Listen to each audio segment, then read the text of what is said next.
mindig a jelenlévő tisztelettel követőben, nem mint a későn ki. Engedjétek meg, hogy nagy szeretettel köszöntsem mindannyiunkat, és az elmúlt 2 esztendőben vége is van, meg a kívánságokkal, meg az egyebekkel majd úgyis van elég napok, hogy elnöknek úgyis az a feladat, hogy a lóvét a zsebre tegye, és akkor nagyon jó munkát kívánok, és megkérem a főtitkár asszonyt, hogy főtitkár vagy most mondjam, én mindjárt és hát olyan dolgos Laci mellette vagy, ez igazi dolgos, úgyhogy vezess le akkor a mai találkozót, és még egyszer nagyon köszönöm a vendégeinknek, hogy elfogadták meghívásunkat.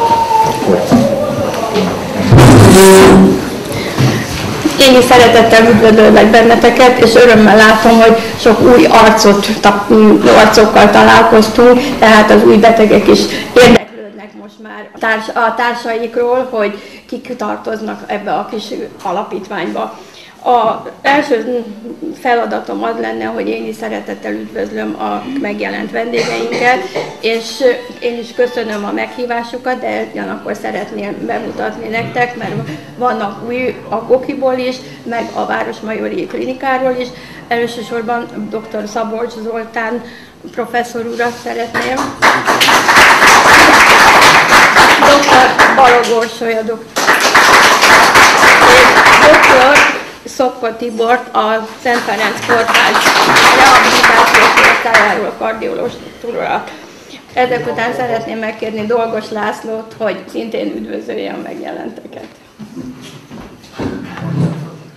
Nem készülsz, még nem készülsz. Beszélj a menüről. Kedves csókolók, szeretettel üdvözlöm a doktornőt, és a professzorokat és a doktorulat, főorvosulat. Szeretettel köszöntelek benneteket is. Meglepő volt a felkérés, ezt megbeszéltük volna. Valóban professzor úr segített ebbe, nagyon jó helyünkben, jól érezzük magunkat.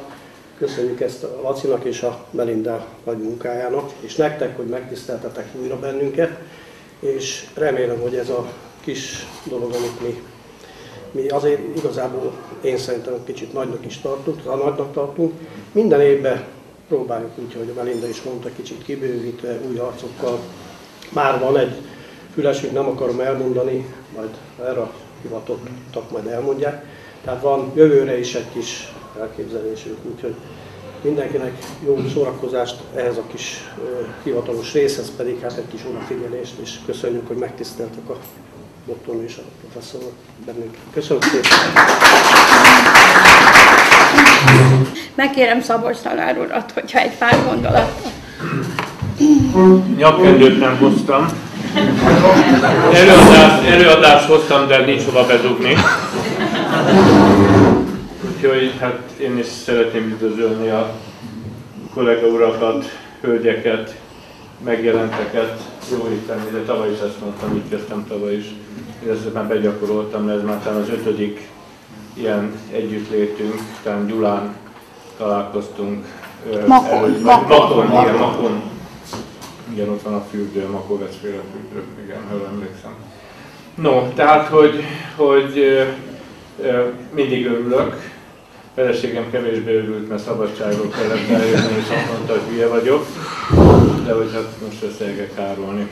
Na de még itt vagyok, akkor végül is jól érzem magam.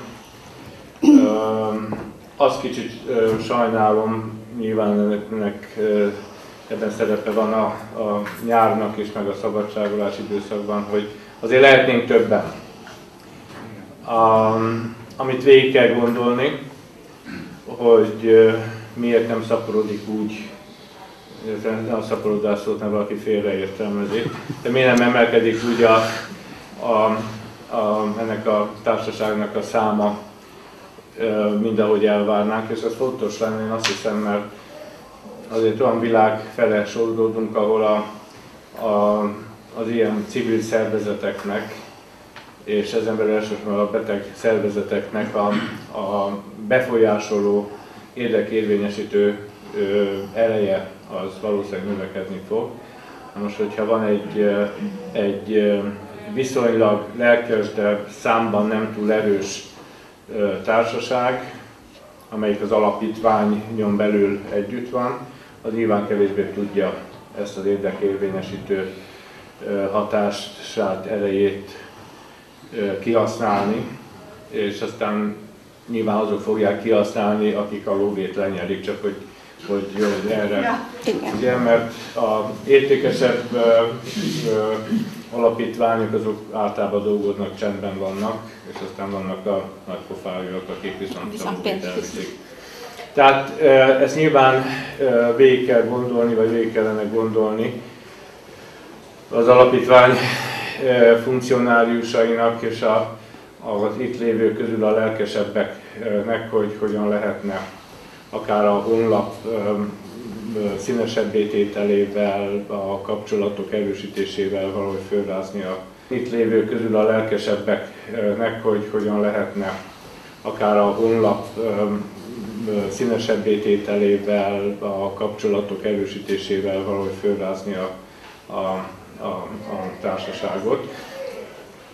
Ugye itt mindig ugye az orosz mindig a jelenlévők kapják a korholást, akik meg nincsenek itt, azok fürdenek a Balatonban.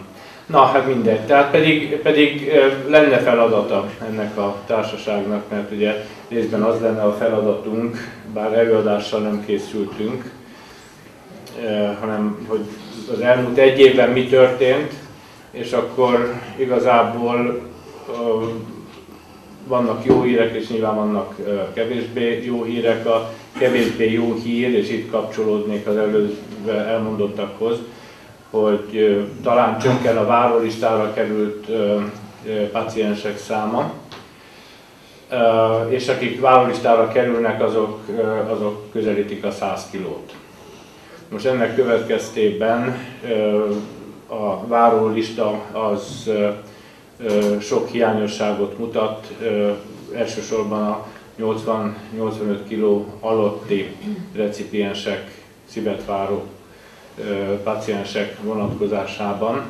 Tehát nagyon sok olyan szerv felajánlást kell visszautasítanunk, ahol a szív elméletileg jó lenne, de nincs kinek beültetni. Most ugye megint számban 30 fele jár a várólistán, az éles várólistán lévő betegeknek a száma, tehát lényegesen több, mint mondjuk 5 évvel ezelőtt, amikor ilyen 9 meg 8 páciens volt egy időben a várólistán, tehát ilyen szempontból rendben vagyunk, viszont gyakorlatilag a kisebb testsúlyú páciensek azok nem kerülnek valamiért a várólista közelében. Úgyhogy ha bejön egy 50-valahány kilós asszony, akkor már felvisítunk, és még akkor is meg akarjuk transzplantálni, hogyha nincs baja. Tehát, na most ilyen értelemben ugye nyilván el kell gondolkozni a szakmának és a kardiológusoknak, szívsebészeknek, az egész programot működtetőknek, de el kell gondolkozni a sikeres műtéten átesetteknek is, akiket egyfajta szociális érzékenységnek is mozgatnia kell, hogy hol a fenében vannak a betegek. Tehát magyarul olyan nagyon jó a kardiológiai szolgálat, hogy meggyógyítanak mindenkit, gyógyszerekkel, pacemakerekkel, akármivel, vagy pedig mégis Európa többi országához hasonlóan Magyarországon is vannak szívelégtelenségben szenvedő, 65 évnél fiatalabb emberek, akik valahogy nem kerülnek várólista közelébe, és aztán váratlanul kerülnek, de akkor már rossz állapotban vannak, hogy esetleg nem lehet segíteni rajtuk. Tehát nap mint nap szembesülünk azzal, hogy már az ilyen utolsó utáni pillanatban tolják be ezeket az embereket, amikor. Tehát ennek megfelelően, hogy viszonylag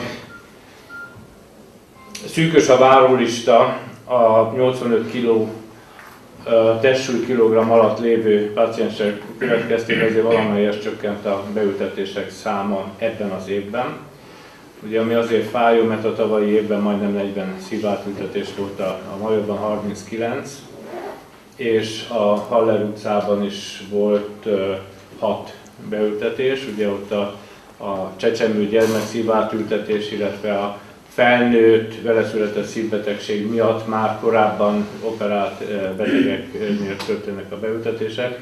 Tehát végül is Magyarországon a tavalyi naptári évben 45 szívátültetés volt, ami egy jó eredmény. Ha az 1 millió lakosra eső beültetések számát nézzük, akkor ez 4,5, ami megegyezik a németországi 1 millió lakosra eső beültetések számával, és ez már jónak mondható.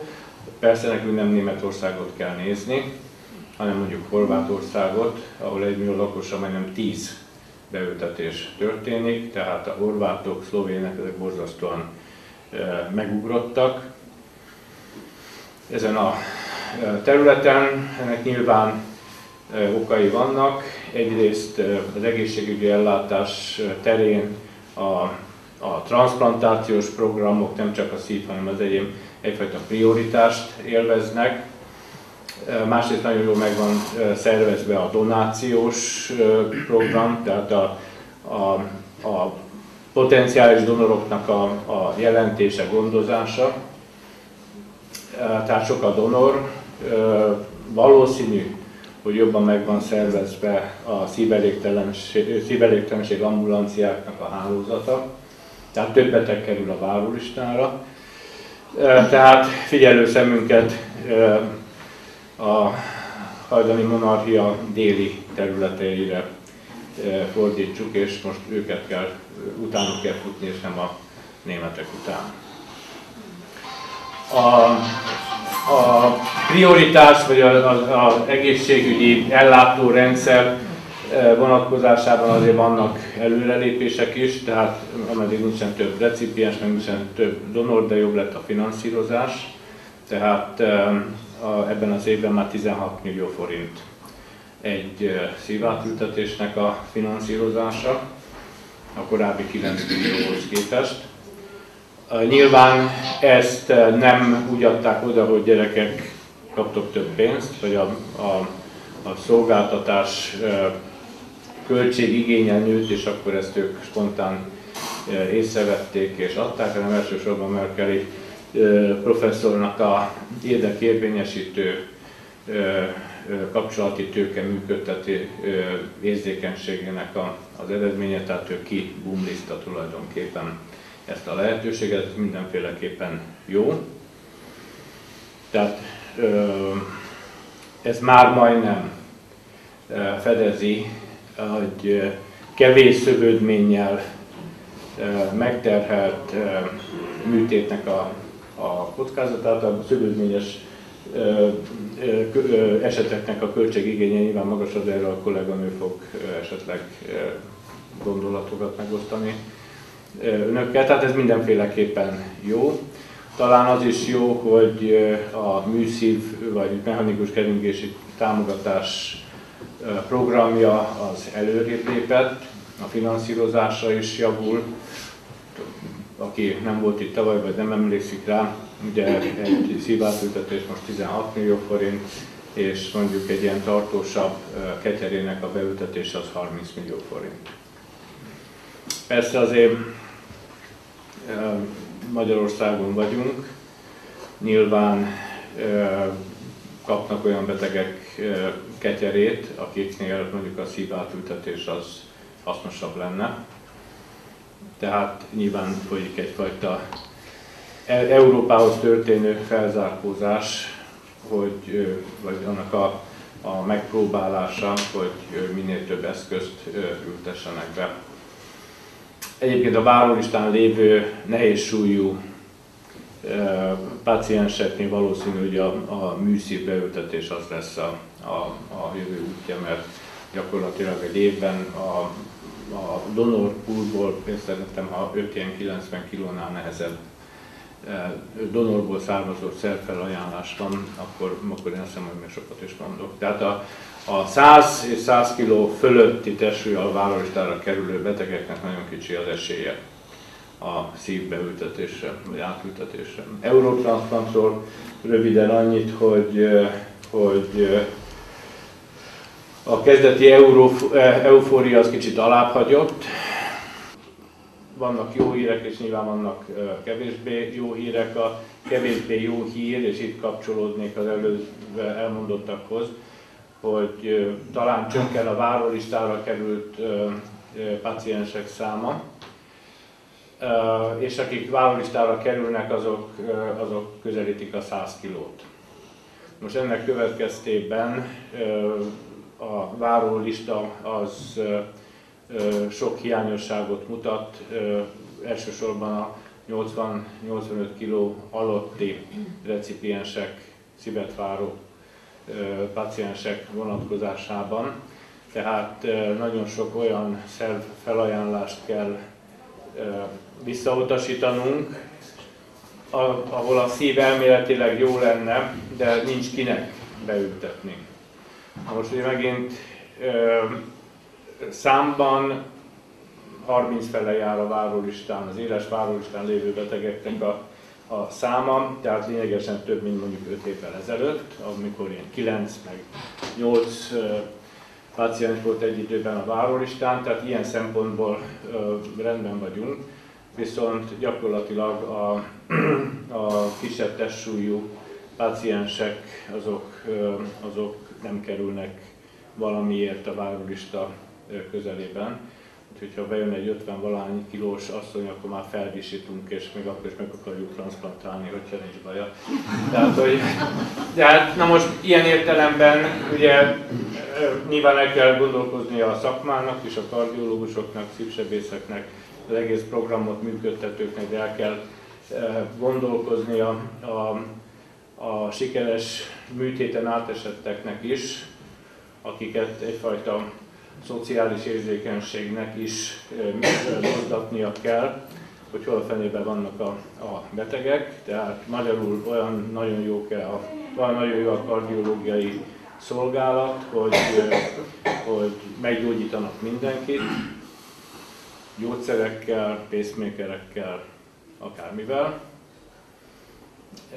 vagy pedig mégis Európa többi országához hasonlóan Magyarországon is vannak szívelégtelenségben szenvedő, 65 évnél fiatalabb emberek, akik valahogy nem kerülnek várólista közelébe, és aztán váratlanul kerülnek, de akkor már rossz állapotban vannak, hogy esetleg nem lehet segíteni rajtuk. Tehát nap mint nap szembesülünk azzal, hogy már az ilyen utolsó utáni pillanatban tolják be ezeket az embereket, amikor.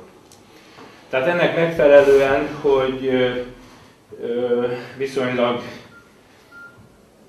szűkös a várólista a 85 kg testsúly kilogramm alatt lévő páciensek következtében, azért valamelyest csökkent a beültetések száma ebben az évben.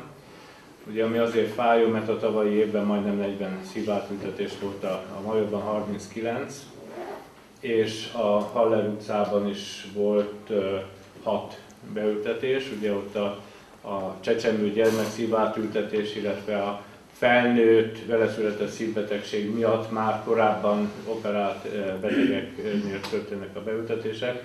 Tehát végül is Magyarországon a tavalyi naptári évben 45 szívátültetés volt, ami egy jó eredmény.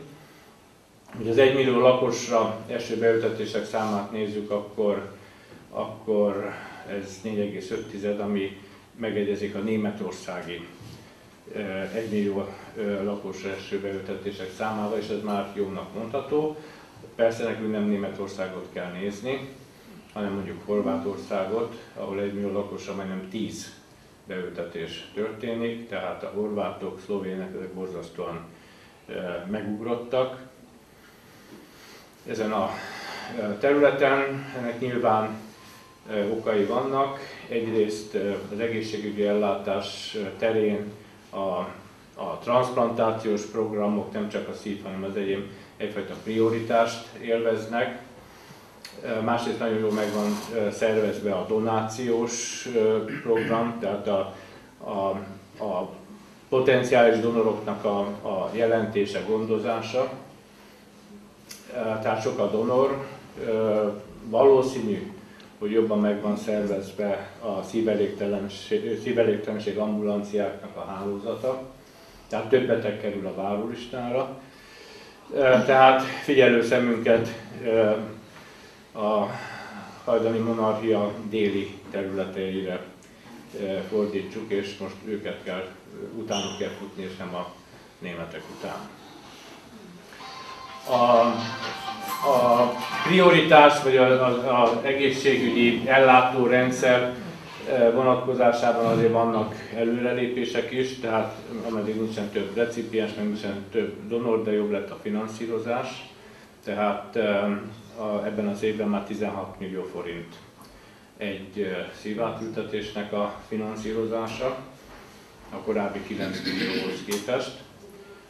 Nyilván ezt nem úgy adták oda, hogy gyerekek kaptok több pénzt, vagy a szolgáltatás költségigénye nőtt, és akkor ezt ők spontán észrevették és adták, hanem elsősorban Merkeli professzornak a érdekérvényesítő, kapcsolati tőke működtető érzékenységének az eredménye, tehát ő kibumliszta tulajdonképpen ezt a lehetőséget, mindenféleképpen jó.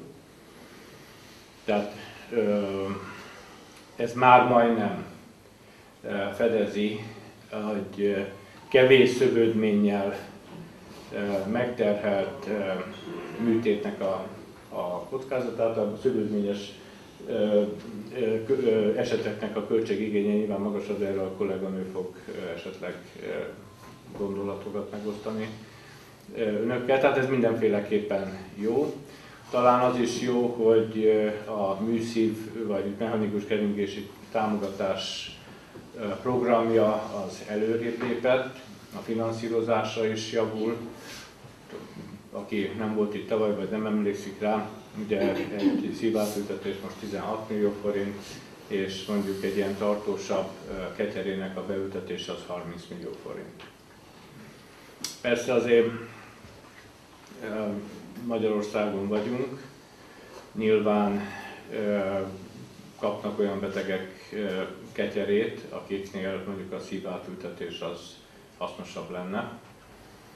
Tehát nyilván folyik egyfajta Európához történő felzárkózás, vagy annak a megpróbálása, hogy minél több eszközt ültessenek be. Egyébként a várólistán lévő nehéz súlyú pácienseknél valószínű, hogy a műszív beültetés az lesz a jövő útja, mert gyakorlatilag egy évben a donor poolból, szerintem ha 5 ilyen 90 kilónál nehezebb donorból származó szerfelajánlás van, akkor én azt hiszem, hogy még sokat is mondok. Tehát a 100 és 100 kg fölötti testsúllyal várólistára kerülő betegeknek nagyon kicsi az esélye a szívbeültetésre, vagy átültetésre. Eurotranszplantról röviden annyit, hogy a kezdeti eufória az kicsit alábbhagyott. Ugye, hogyha a Városmajort nézem, és az elmúlt 3 év beültetése, 81 beültetés volt 3 év alatt, ami jó szám, tehát ez csak Major vonatkozásában, és ebből 25 szívet kaptunk az Eurotranszplantból, és a 25-ből mindössze 2 vagy 3 szív az, amelyik ebben az évben beérkezett. Tehát igazából olyan betegek esetében, várólistás betegek esetében várhatunk szívet az Eurotranszplanttól, akik már olyan rossz állapotban vannak, hogy ezt a sürgősségi várólista kritériumait teljesítik, és valamiért ebben az évben nem nagyon került beteg ebbe az állapotba. Vagy ilyen besorolásban elképzelhető, hogy ezek műszívre kerültek. Tehát a műszív beültetés az emberek, akik valahogy nem kerülnek várólista közelébe. és aztán váratlanul kerülnek, de akkor már rossz állapotban vannak, hogy esetleg nem lehet segíteni rajtuk. Tehát nap mint nap szembesülünk azzal, hogy már az ilyen utolsó utáni pillanatban tolják be ezeket az embereket, amikor. Tehát ennek megfelelően, hogy viszonylag szűkös a várólista a 85 kg testsúly kilogramm alatt lévő páciensek következtében, azért valamelyest csökkent a beültetések száma ebben az évben. Ugye, ami azért fájó, mert a tavalyi évben majdnem 40 szívátültetés volt, a Majorban 39, és a Haller utcában is volt 6 beültetés. Ugye ott a csecsemő gyermek szívátültetés, illetve a felnőtt, vele született szívbetegség miatt már korábban operált betegeknél történnek a beültetések. Tehát végül is Magyarországon a tavalyi naptári évben 45 szívátültetés volt, ami egy jó eredmény.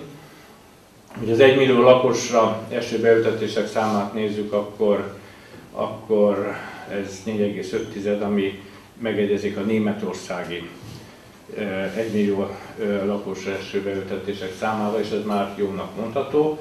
Persze nekünk nem Németországot kell nézni, hanem mondjuk Horvátországot, ahol 1 millió lakosra majdnem 10 beültetés történik, tehát a horvátok, szlovének ezek borzasztóan megugrottak ezen a területen. Ennek nyilván okai vannak. Egyrészt az egészségügyi ellátás terén a transzplantációs programok, nem csak a szív, hanem az egyéb egyfajta prioritást élveznek.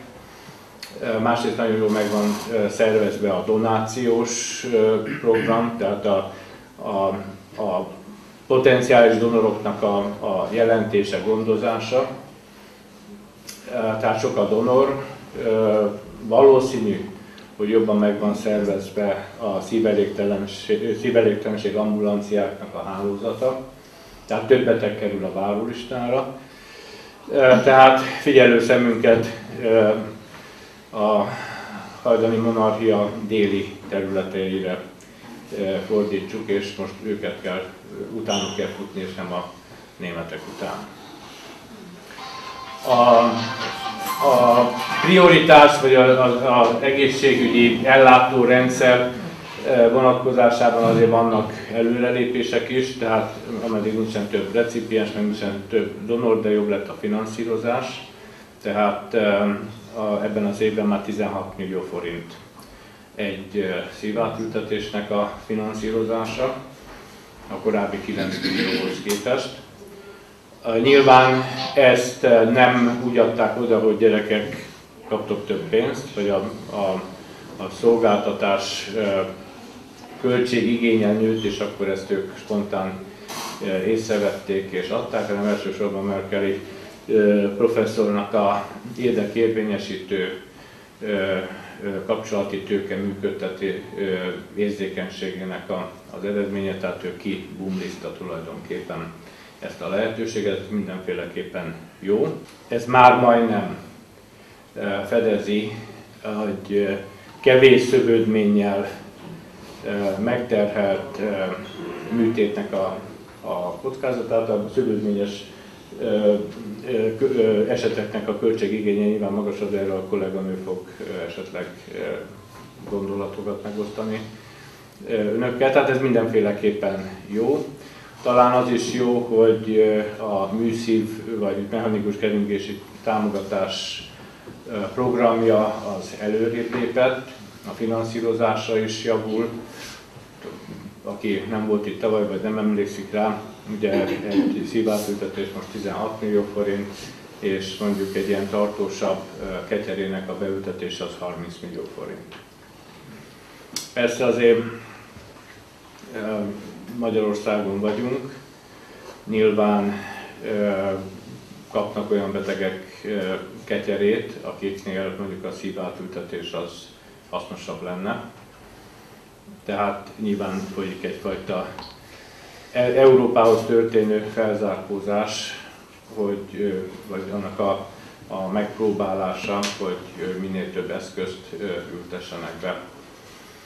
Egyébként a várólistán lévő nehéz súlyú pácienseknél valószínű, hogy a műszív beültetés az lesz a jövő útja, mert gyakorlatilag egy évben a donorpoolból, szerintem ha 5 ilyen 90 kilónál nehezebb donorból származó szerfelajánlás van, akkor én azt hiszem, hogy még sokat is mondok. Tehát a 100 és 100 kg fölötti testsúllyal várólistára kerülő betegeknek nagyon kicsi az esélye a szívbeültetésre, vagy átültetésre. Eurotranszplantról röviden annyit, hogy a kezdeti eufória az kicsit alábbhagyott. Ugye, hogyha a Városmajort nézem, és az elmúlt 3 év beültetése, 81 beültetés volt 3 év alatt, ami jó szám, tehát ez csak Major vonatkozásában, és ebből 25 szívet kaptunk az Eurotranszplantból, és a 25-ből mindössze 2 vagy 3 szív az, amelyik ebben az évben beérkezett. Tehát igazából olyan betegek esetében, várólistás betegek esetében várhatunk szívet az Eurotransplanttól, akik már olyan rossz állapotban vannak, hogy ezt a sürgősségi várólista kritériumait teljesítik, és valamiért ebben az évben nem nagyon került beteg ebbe az állapotba. Vagy ilyen besorolásban elképzelhető, hogy ezek műszívre kerültek. Tehát a műszív beültetés az bizonyos értelemben növeli a várólista biztonságát, ahogy az Eurotransplant sürgősségi listája is növeli a várólista biztonságát, de ugyanakkor azért a műszív, mint lehetőség, a számban növekszik, és valamelyest nyomja lefele a szívátültetések számát. Egyébként Németországban is ez a tendencia, tehát lényegesen több keringéstámogató eszköz, tartósabb keringéstámogató eszköz kerül beültetése, mint amilyen számban a beültetés, és érdekes módon ugyanez a tendencia figyelhető meg Észak-Magyarországon, amit most Szlovákiának hívnak. Na, tehát, hogy ott is több a műszív beültetés, mint a szívátültetés. Hát igazából csak ennyi, tehát a tavalyi év még egyszer a 2 centrum vonatkozásában 45 szívátültetés. Ez jelentősen növelte az ország pozícióját, javította.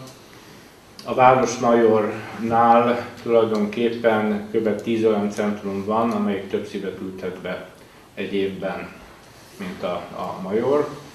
A finanszírozás javult 9-ről 16 millióra. A keringés támogató eszközök beültetése az gyakoribbá vált mind a 2 centrumban. Kevés a várólistára került betegek, és ezek belül nagyon kevés a kissúlyú, tehát 85 kilónál kisebb testsúlyú betegeknek a várólistán való elhelyezése vagy felvétele. Én röviden ennyit szerettem volna, és akkor nem tudom, doktor, ehhez kapcsolódva. És akkor még mielőtt átadunk, kihasználva egyébként, itt van a kollega úr, ugye a donáció az is egy fontos dolog, tehát a szívelégtelen betegek kivizsgálása és a donáció. És alapvetően ugye Észak-Kelet-Magyarország mindig nagyon jó pozíciót töltött be donációs téren, tehát Miskolc, Nyíregyháza, Debrecen, Debrecen a klinika is, meg a Kemézi is. Tehát nagyon sok donor felajánlás érkezett. Talán valamelyest most Miskolc pozíciója ilyen szempontból gyengébb lett, de nem biztos, hogy így van, de mint úgy rémlik talán.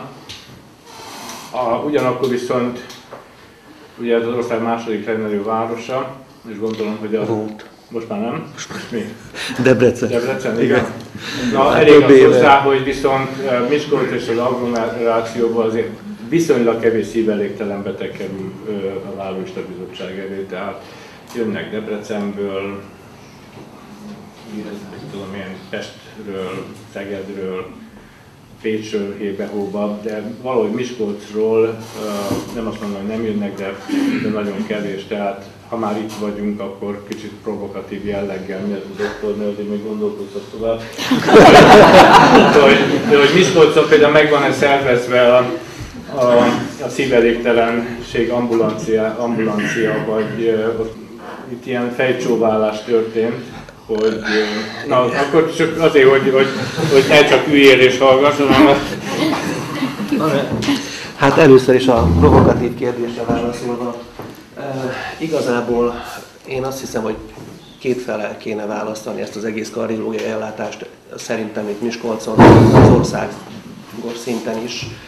Tulajdonképpen van az aktív ellátás, ahol végül is az akut kardiológiai betegségekkel foglalkoznak, és aztán utána még emellett van egy rehabilitációs ellátás, ami elég kevés intézetben folyik, lévén nem sok intézet van Magyarországon. Hát nálunk kardiológiai rehabilitációs ambulancia van. Igazából én azt gondolom, hogy mi most a szívtranszplantáltak kérdését áttekintve, ezt az egész feladatkört, ezt azt gondolom átadtuk a regionális központnak, Debrecennek. És hadd mondjak annyit, hogy itt Szabolcs professzor úr a szakmai részét nagyon jól összefoglalta, ők ehhez sokkal jobban értenek, mint mi a kis belgyógyászok, mezei kardiológusok, de nagyon jó érzés így látni önöket összegyűlve együtt, és hadd ne mondjam azt, hogy a szívtranszplantáltak kivizsgálása és hát igazából a kezelése a szívtranszplantáció az egy komplex orvosi tím munka. De ne felejtsük azt el, hogy legfontosabb rész itt is a beteg. Akkor tud az orvos gyógyítani, hogyha van ki gyógyítani, és gyakorlatilag én azt gondolom, hogy tulajdonképpen ezzel egy új esélyt kaptak arra, hogy tovább töltségenek itt vélhetően még sok évet ezen a földön. Én azt gondolom, hogy mindenkinek sikerült úgy átállítani a gondolatvilágát, hogy megbecsüli ezt az újabb esélyt, és azt még hadd mondjam, hogy én úgy gondolom, hogy ez rengeteg lemondással, rengeteg önfegyelemmel járt önöktől, amikor is elértünk oda, hogy már most nagykorúságot is elért néhány szívtranszplantált beteg, és ehhez kellett a legelején, éppen amikor jött a telefon, hogy menjenek, készüljenek a szívátültetésre. Egy jó adag szerencse, én inkább gondviselésnek nevezném, és hát ennyit mondok még, hogy köszönöm a meghívást, és örülök, hogy itt lehetek.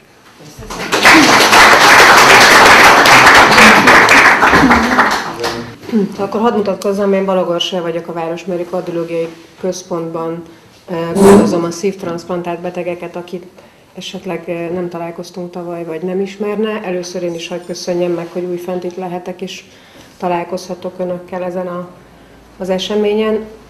Hát a tavalyi év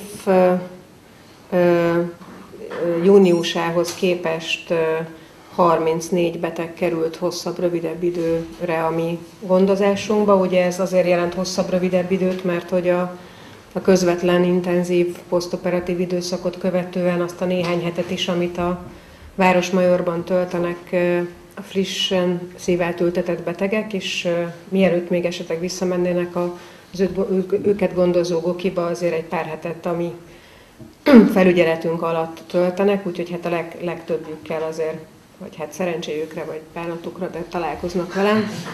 Ezt majd mindenki eldönti magának. Ugye az a megállapodás, hogy azok a betegek, akik a gokiból kerültek föl a listára, azok természetesen egy bizonyos idő elteltével, ez lehet hosszabb, lehet rövidebb, ugye ez sok mindenem múlik, van, amikor szerencsére annyi műtétünk van, hogy egyszer nem férünk el, és akkor ugye hamarabb vissza kell helyeznünk az egyébként már javuló állapotú betegeket. hogyha kényelmesen elférünk, akkor azért 3-4 hetet nálunk szoktak tölteni. És aki pedig nem a Gokiban került listára, hanem a Városmajorban, vagy valamelyik vidéki centrumból érkezett, Debrecenből, Szegedről, Pécsről, akkor ők pedig a mi gondozásunkban maradnak. Hát nagyon átütő változás a tavalyi évben már, hogy a gondozás szempontjából nem történt. Én úgy érzem, hogy azért ugye 3 éve kezdtük el ezt a gondozást, ugye megint így szisztematikusan a Városmajorban, és most már azért mondhatom azt, hogy összerázódtunk mi magunk is, akik csináljuk, és azt gondolom, hogy a betegekkel is összecsiszolódtunk annyira, hogy most már ismerjük egymást, mint a rossz pénzt, ők is engem, meg én is őket. Persze azért próbálkozások vannak még mindig, de aztán rájönnek, hogy tudok én szigorú is lenni, ha akarok, de én, ha esetleg úgy is érzik, hogy szigorú vagyok, vagy esetleg türelmetlen, mert fáraz a fáradtság, vagy bármiből adódóan, az soha ne vegyék magukra. A szigorúság is mindig magukért van, és nem maguk ellen. Tehát én szeretem bevasalni a dolgokat, amiket kérek, és azt megígérhetem, hogy ezek után is így lesz. Úgyhogy komoly listáim vannak az elmaradásokról, de azt kell mondjam, hogy azért elő vagy utóbb mindenki megteszi azt, amit meg kell tennie. A tavalyi év óta lett egy új asszisztensünk, az Olá Csilla, akivel legtöbben ugye már találkoztak, ő rettenetesen nagy segítség nekem személy szerint. Ugye rettenetesen sok olyan adminisztratív és egyéb terhet levesz a vállamról, ami nekem elsősorban a betegellátástól vette el az időt. Nagyon szeretett volna lejönni, de hát családi okok miatt sajnos nem tudta megoldani, hogy itt legyen, de jövőre meg fogjuk oldani. Ami plusz dolgot jelent a tavalyi évhez képest, ugye nálunk úgy megy a beteg gondozás, ugye meghatározott időpontokban, az a Gokiban sincs másképp, ugye visszajönnek a betegek biopsziára. Azt kell, hogy mondjam, hogy ugye nyilván az elején nekünk is ez egy tanulóidőszak volt, tehát ugye rettenetesen féltünk mindentől, hogy csak nehogy valami baj essen a betegeknek, úgyhogy én még azt is megkockáztatom, hogy időnként még túl is gyógyítottuk a betegeket, vagy hát gyakrabban hívtuk vissza, vagy kicsit tovább ott maradtak 1-2 nappal, de ez sem azért volt, mert rosszat akartunk maguknak, hanem nyilván túlaggódtuk a dolgot. Most már azt gondolom, hogy egy kicsit liberálisabbak vagyunk. Tehát egyrészt ez megmutatkozik a biopsziák számában is. Ugye erre van elvileg egy magyar ajánlás, ami sajnos igazából nem is mondom, hogy hány éves. Hát ha annyi biopsziát csinálnánk, akkor szerintem abból a beültetett szívből nem sok maradna. Úgy az első év végére, úgyhogy már ehhez képest sem is liberalizáltunk, de azt gondolom, hogy ugye azt mutatják az eredmények, hogy megengedhetjük azt, mint ahogy ugye Nyugat-Európában nagyon sok centrumban megengedik azt, hogy lényegesen kevesebb biopsziával is azért nem kell félni attól, hogy itt ilyen komoly reakciók lesznek. Ha meg vannak, az nyilván egy másik kérdés. Ugye bővítettük, hogy úgy mondjam, a diagnosztikus repertoárt abban az értelemben, hogy most már elég komoly genetikai és immunológiai vizsgálatokat végzünk, pontosan annak a megítélésére, és ez egyébként Nyugat-Európában, illetve Amerikában is így van, hogy megtaláljuk azokat a betegeket, akiknek a legnagyobb a valószínűsége arra, hogy valamiféle kilökődés lesz. Illetve inkább úgy fogalmazok, hogy ki tudjuk szűrni azokat a betegeket, akiknek nagy valószínűséggel nem lesz. Tehát ők azok, akik inkább olyan szempontból profitálnak ebből, hogy alacsonyabban merjük tartani a gyógyszerszintet, kevesebb biopsziát merünk megcsinálni, és azért ki tudjuk szűrni azokat a betegeket is, akiknek azért komoly esélye van arra, hogy kisebb, nagyobb, de folyamatos reakció legyen. És ezeket a betegeket most egy új terápiás lehetőséggel élünk ebben az évben, ez pedig a fotoferezis kezelés. Ez egy speciális, a dialízishez hasonló kezelés, amikor egy ilyen egyre speciális laborban, egy speciális géppel egy ilyen speciális sugárkezelésnek teszik ki tulajdonképpen a vért, és azokat az ellenanyagokat, amik magát a reakciót kiváltják, ezeket az ellenanyagokat próbáljuk meg eltüntetni a vérből.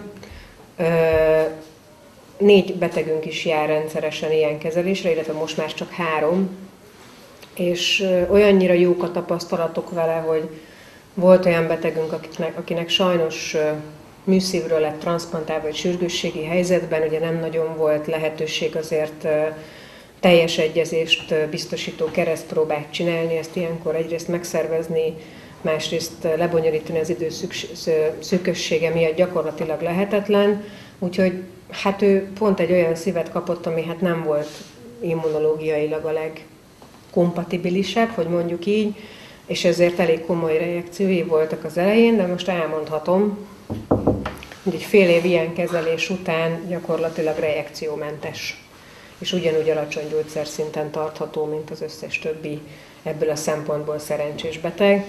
És pontosan ebből kiindulva most már azoknél a betegeknél, ahol várhatóan nehéz, vagy hát nagy a veszélye annak, hogy egy ilyen immunológiai szempontból kedvezőtlen donor-recipiens találkozás lesz, ezért ezeknek a betegeknek, bár ez lényegesen több többletmunkát és esetlegesen egy-egy donor-szív elutasítását jelenti, de megpróbáljuk a legoptimálisabb donorszervet megtalálni, még akkor is, hogyha azt mondjuk, hogy térdre imára reméljük, hogy lesz egy következő.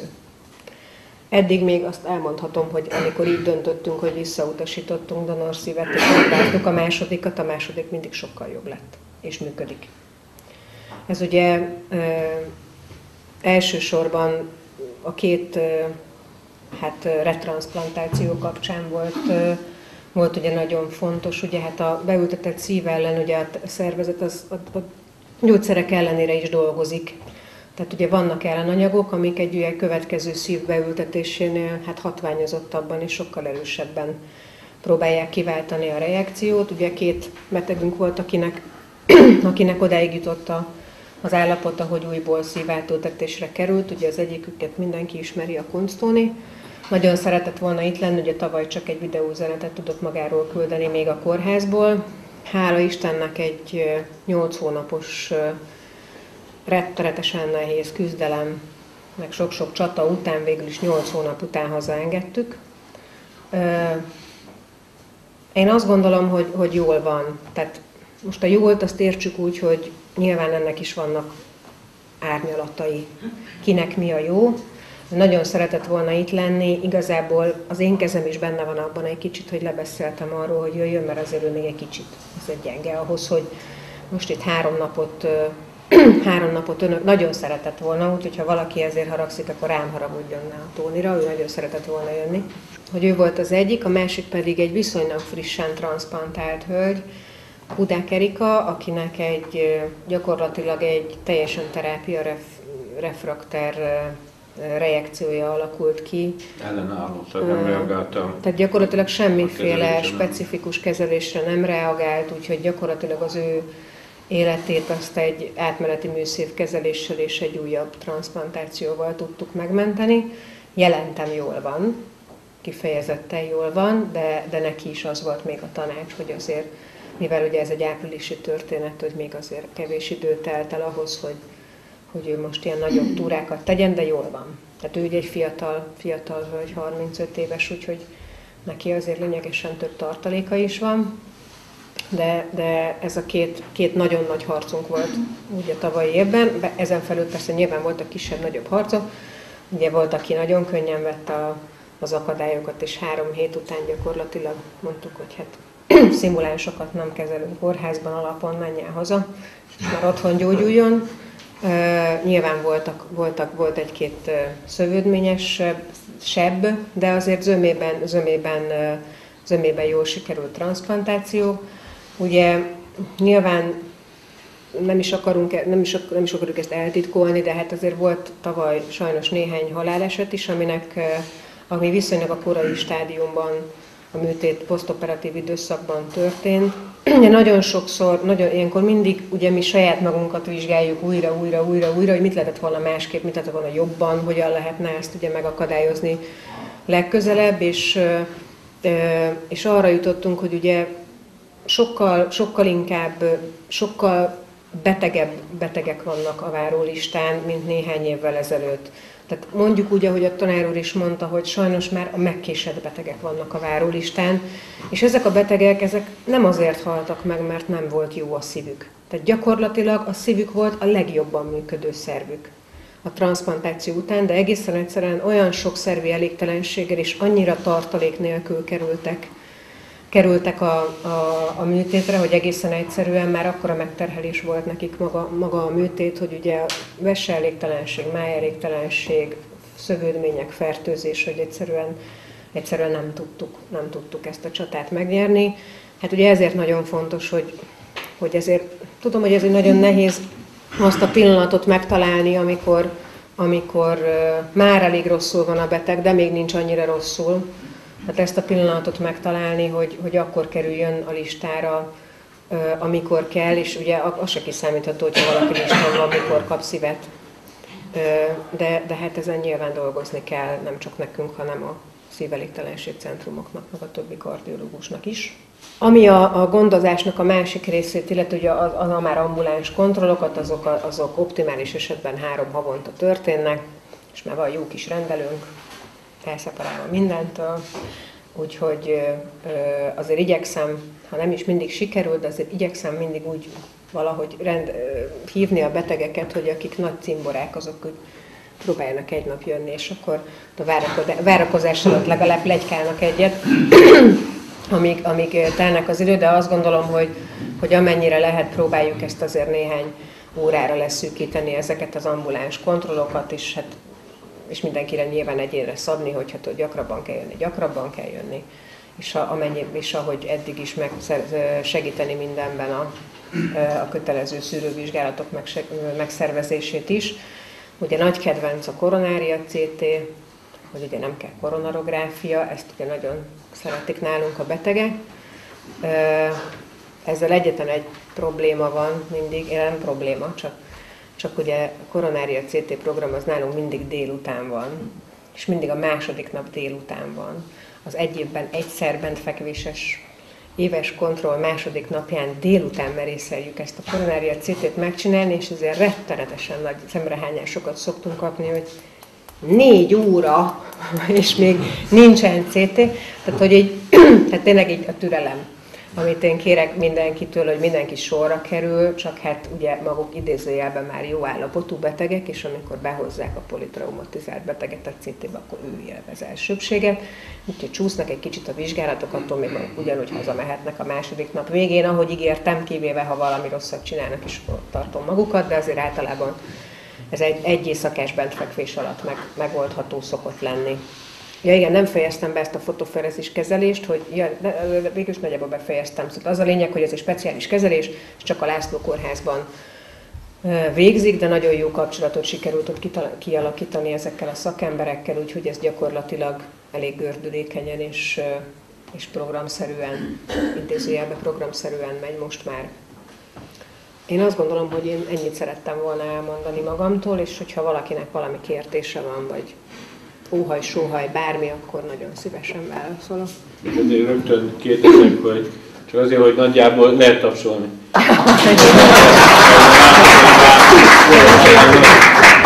hogy csak beszéltünk az árakról, hogy ez a fotoferézis ez körülbelül mennyibe kerülhet, csak hogy legyünk képbe, és hogy mondjuk milyen számban lehet, tehát hogy Quantum Satis, csak ugye... Hát a fotoferezés kezelés az hál' Istennek speciális indikációval OF finanszírozott kezelés. Ugye azt nem tehetjük meg, hogy megbeszéljük, hogy küldjük a beteget és küldjük a beteget. Összesen 4 gép van a László kórházban is. Ezt elsősorban csontverő transzplantált, illetve speciális ilyen autoimmun, illetve hematológiai betegeknek találták ki első körben ezt a kezelést. De mivel ugye mindegyiknek immunológiai alapja van, innen jött, hogy ezt nyilván más indikációval is lehetne használni. Van egy bizottság, egy fotoferezis bizottság, akiknek jelentenünk kell ezeket a betegeket, hogy szeretnénk egy ilyen kezelést. Hál' Istennek Domján professzor úr, aki ennek a egy hematológus professzor, aki ennek a vezetője, soha nem volt még, tehát gyakorlatilag egy darab telefon meghallgatja, rábólint, és innentől kezdve kapacitás kérdése, hogy mikor tudjuk megcsinálni. Rettenetesen rugalmasak és nagyon segítőkészek a László Kórházban, azt kell, hogy mondjam. Úgyhogy gyakorlatilag, ha ez így eldöntődik, hogy szeretnénk egy ilyen kezelést, akkor szinte másnap a beteget már lehet vinni. Igazság szerint 2 darab jó véna a kérdése, hogy ez a kezelés ez működjön. Az árakat azért nem tudom, mert nem tudom mennyibe kerül egy darab kezelés, de olyan 100 000 forintos nagyságrendben van egy kúra. Egy kúra az azt jelenti, hogy 2 egymást követő napon lévő kezelés, és akkor ebből vannak ciklusok, attól függően, hogy mennyire súlyos a reakció, és akkor a betegek van az elején hetente, aztán 2 hetente járnak, és aztán van egy ilyen leszoktató periódus, amikor már csak ilyen 6 hetente, 2 havonta elmennek még egyszer, és hogyha akkor is minden rendben van, akkor befejezzük ezt a kezelést. Úgyhogy ezért nehéz megmondani, hogy összességében mennyibe kerül a kezelés, mert attól függ, hogy ki mennyire gyorsan reagál rá. De hát nem egy olcsó kezelés, de szerencsére OEP finanszírozott. Felmerült az is, hogy hát mivel ugye a kapacitás az azért sajnos nem elérhetetlen mennyiségű ebből a kezelési fajtából, ezért csak a teljesen megalapozott vagy súlyosan reaktáló betegeket tudjuk egyelőre küldeni erre a kezelésre. De Nyugat-Európában már ez egy idézőjelben bevett szokás, tehát még az enyhe reakció esetén is, már a kezdeti időszakban is elkezdik kezelni a betegeket. Nekik ugye az a nagy előnyük, hogy ott van a gép a házban. Tehát a beteg ott fekszik az intenzív osztályon, gyakorlatilag oda tolják a gépet, ez egy 2 órás procedúra. A beteg ott van, idejéből kitelik, a gép ott van, tehát meg tudják csinálni. Úgyhogy azért mi felvettük a kapcsolatot a céggel, aki ezeket a gépeket forgalmazza, hogy hát ha, de nem egy olcsó gép, de hogyha hát olyan 100 milliós nagyságrend. Hogy esetleg valamilyen úton, módon, valami kölcsön, vagy így úgy, amúgy, hát most ők így ígéretet tettek arra, hogy körbejárják ezt a kérdést, hogy mi az a legalacsonyabb ára, hogy ezt esetleg tudnák nekünk adni. Nyilván ez nem rajtunk múlik, ez egyetem, hogy hát a klinika vezetésén múlik, hogy erre van-e büdzsé, nincs büdzsé, erre semmiféle ígéret nincsen, hogy ebből bármi lesz. Nyilvánvalóan, ha lenne, nagyon jó lenne.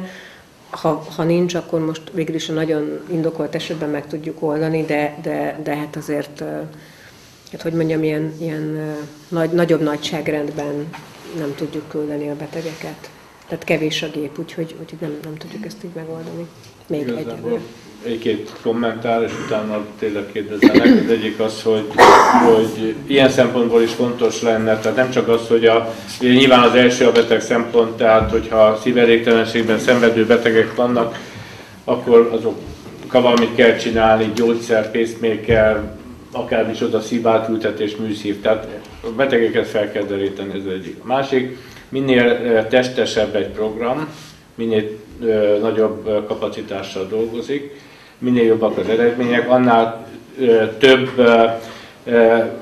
terápiás lehetőséget lehet kikényszeríteni. Ugye, hogyha egy program évente csinál 10 átültetést, akkor nyilván nem lehet például a fotófelérzést oda szervezni a klinikára, de hogyha már évente 50-60 beültetésre kerülne sor, akkor nyilván az elvárásaink is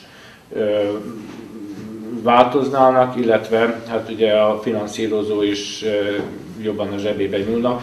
De még egyszer mondom, hogy azért érzik, hogy milyen költséges ezek a beavatkozások, és alapvetően a kassa felül nyitott. Tehát ilyen szempontból 100 transzplantációt is lehetne csinálni, műszívben kicsit korlátozottabb, de ott is nyílik az olló, tehát ez fontos lenne. A másik, amivel szeretném kiegészíteni, tehát egyrészt hogy a főorvosasszony mögött egy lelkes fiatalokból álló csapat van, akiket én napot látom, mert átvették a szívsebészek helyét, mert nem tudunk leülni a számítógépekhez, mert ők kalapálnak reggeltől estig, és a szívsebészek állnak, meg várnak a sorukra.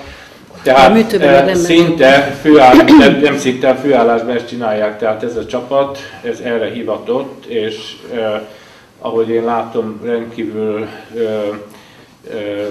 rendkívül alaposan, becsületesen, időt nem sajnálva ezt végzik. Tehát azért nagyon sok olyan probléma van, amit meg kell oldani, tehát ez egy csapat, aki csak ezzel foglalkozik, tehát a poszttranszplant kezeléssel. A másik meg annyi bepillantás meg a klinikára, hogy ugye vannak a reggeli referációk, ügyelet, szívsebészet, kardiológia, und so weiter. Akkor ugye az intenzív osztály, a transzplantációs szívelégtelenségi intenzíves beszámoló, és külön beszámoló formájában mindig beszámolnak vagy a főorvosasszony, vagy az emberei a bent fekvő, ellenőrzésre érkező betegek, transzplantált betegekről. Tehát gyakorlatilag 40-50 fős konferenciákon, hogy most 6 beteg fekszik bent, 4-jel nincsen semmi, 2-vel ilyen és ilyen gond van, és akkor alapvetően nyilván a problémák megoldása az elsősorban rájuk tartozik, de valahol egy ilyen agytolulás van, tehát kardiológusok, szívsebészek, intenzív terapeuták kezdenek gondolkozni azon, hogy.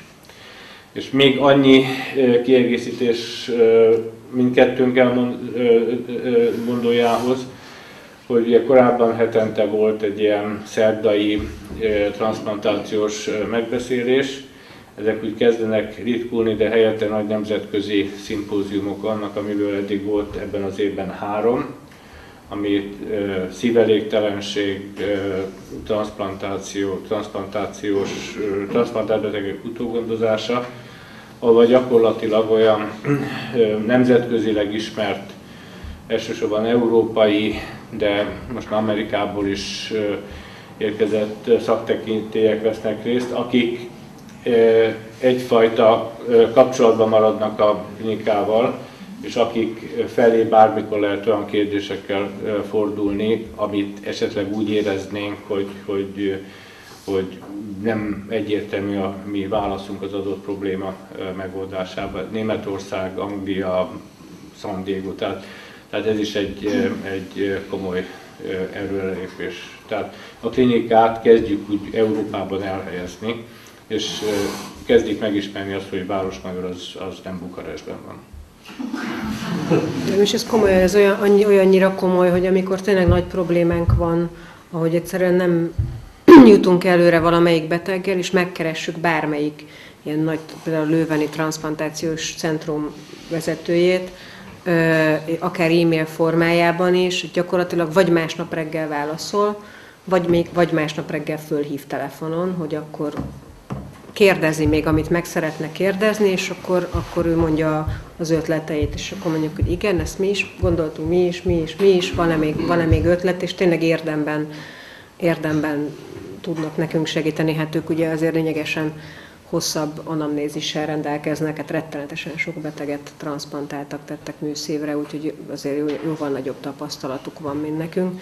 A másik pedig az, hogy ugye eddig még olyan mi is olyan kicsinek éreztük magunkat, de most már azért annyira nagynak érezzük magunkat, hogy hát ugye nemzetközi kongresszusokra eljárunk.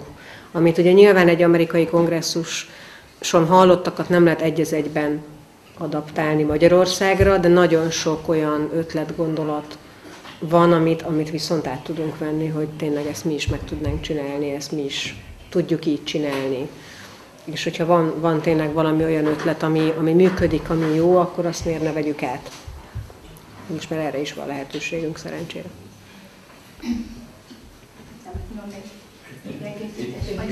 Ja, először Egyrészt nem akarom senki előtt szólt, Erdős László vagyok, Erdős László, 2,5 éve kaptam a szívet, és már a városmajori orvosoknak, ápolóknak, mindenkinek többször megköszöntem, hogy lehetővé tették, hogy újra teljes életet élhessék. Megragadom az alkalmat a Miskolci Megyei Kórház orvosainak, mert én itt kaptam a szívet, a Szabolcs tanár úr jött érte, és én mikor felkészítés stádiumában, orvosi kórházban voltam, a 8-as tanár asszony készített fel, és elmondta, hogy hát egy hónapig minden lyukból, meg még vágnak is lyukat, csövek lógnak ki belőlem, és utána hát teljes életet élhetek. Én azt mondtam, hogy nagyon becsülöm a tanár asszony, de nem hiszem el. Felállítottam mérnök tétembe különböző grafikonokat, hogy lehetne elhúzni az igent, mert jól működtek a gyógyszerek, és azt mondta, hogy hiába kapok jó szívet, az nagyon jó lesz, de a többi szerv az nulla, és akkor ezzel áthúztam a diagramomat, és hát itt vagyok, és mindenkinek megköszönöm, a miskolci orvosoknak különösen, mert úgy tudom, hogy innél többben kaptunk szívet. Köszönöm szépen! De még az, bocsánat, csak az előbb. Ugye mindjárt nem tudom, hogy hol voltunk, ahol előjött a város. Tehát, hogy a Városmajor hol? Gödöllőn. Gödöllőn volt, ugye, amikor a Városmajor Veszprémben volt, előrukkolt azzal a kérésünkkel, vagy nem elhatározásunkkal, hogy részt akarunk venni a transzplantált betegek gondozásában, azon egyszerű okból kifolyólag, hogy nem lehet szétválasztani és feldarabolni egy programnak. Tehát gyakorlatilag a hosszú távú eredményesség, szövődményeknek az ismerete az alapvetően befolyásolja a sebészi programot, a recipiens kiválasztást és így tovább. Tehát mi látjuk, ha nem látjuk a szövődményeket, akkor csak rakjuk be a szíveket, és soha nem hallunk a betegekről, hogy hogyan. Tehát ez volt az egyik. Ugye akkor vetettük fel, mint lehetőséget, a koronária CT-t, ami esetleg ki tudja váltani a katéteres vizsgálatot. Nyilván ilyen jellegű próbálkozások voltak a világban, mi ezt egy tanulmány formájában képzeltük el, hogy nézzük meg, hogy valóban ki tudja váltani. És erre azt kell tudni, hogy elsősorban szűrő jellegű funkciója van, tehát hogyha valamilyen komolyabb szűkület látszik, akkor azért meg kell csinálni a katéterezést is. Nyilván valamikor össze lehet foglalni a tapasztalatokat, hogy a koronária CT helyen, pozíciója a transzplantált betegek ellenőrzésében. Az, hogy hogy a kardiológiai intézetben követett betegeknél lehet, vagy nem, mert nyilván lehet, hogyha az ottani kollega kéri, akkor minél több, akkor nyilván meg lehet csinálni. De azért ugye a Városmajor az ilyen szempontból unikum, ahol minden terápiás, minden diagnosztikai lehetőség egyben van. A Haller utcában nincs minden ilyen lehetőség. Most, hogyha egy vizsgálatot intézményen kívül kell elvégeztetni, akkor ennek finanszírozási következményei is vannak. Tehát nyilván, ha szükségét látják, akkor fogják kérni. Ha meg nem, akkor finanszírozási szempontból nyilván jobb, hogyha a saját katéteres laborban kerül sor az esetleg macerásabb vizsgálatra. Ahogy egyébként a koronária CT, tehát ahogy próbálják a betegeket érő injúriákat számát csökkenteni, tehát ugye a biopszia az is egy ilyen nem szeretem dolog, és nyilván itt is nagy erőfeszítések vannak abban az irányban, hogy hogyan lehet a szívútrangvizsgálatokkal kiiktatni a biopsziák fontosságát, gyakoriságát és így tovább. Tehát, hogy melyek azok az ismérvek, ami alapján azt lehet mondani, hogy igen. A Sopron elhangzott, ezt köszönöm, és akkor én visszakérdeznék, hogy a transzplantált betegeknek milyen százaléka az, aki mondjuk Sopronba megy. Nagyon kevés. És akkor kérdés, hogy miért? Vagy máshova mennek? Vagy? Ez ugyanaz. Sopronban olyan lehetőség van, ám Sehova nem mennek. olyan osztályra tesznek minket, ahol most több ezer forintot fizetnének, tényleg a maximális, olyan pihenés. Először is van egy regenerálási időszaka 3 hétre, ha még nem sok kezelés van is, mert azok beszűkültek, mert rengeteg agyvérési beteg van, és terápiás kezelések kevesen vannak, de maga az a lépcső, amikor az ember amiről beszélünk, hogy milyen betegek vannak. Még a megelőzésben is azt mondom, hogy jósukra. Rendszeres gyógytornász mellett minden nap kétszer mozog, pontosan étkezik. Az 3 hétre egy olyan, először is egy jó föltöltődés, és egyszerűen nem jönnek vele betegek. Én tudom, nehéz, mert oda jutottunk, hogy rengeteg ember dolgozik. Tehát én tudom, hogy előtt tudtam átszakadni 3 hétre a munkáit, hogy át tudjak menni 21 napra sokkal. Tehát ezek a legnagyobb problémák, hogy oda jutottunk először, most már az embereknek 3 hétre dolgozik, mert ebből nem lehet megjönni ebből nyugodni.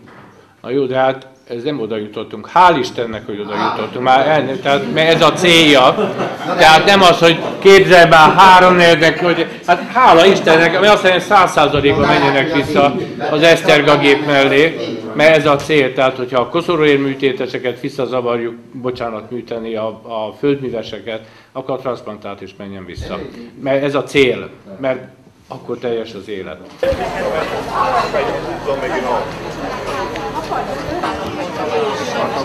Alajos! Alajos!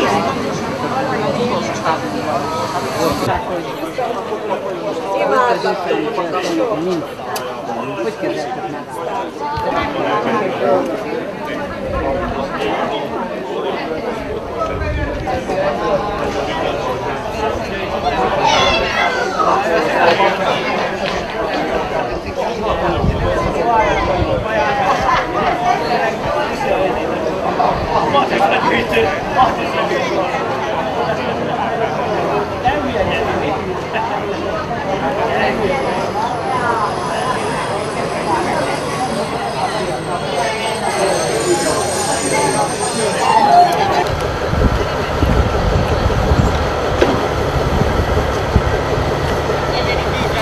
Nem számít, hogy jól helye van később. Te kivilágosítod a... Nem, pucutnyú van. Na nézd meg, Pucutnyú. hanem kitörlöm. Szerintem az egyik az iszés.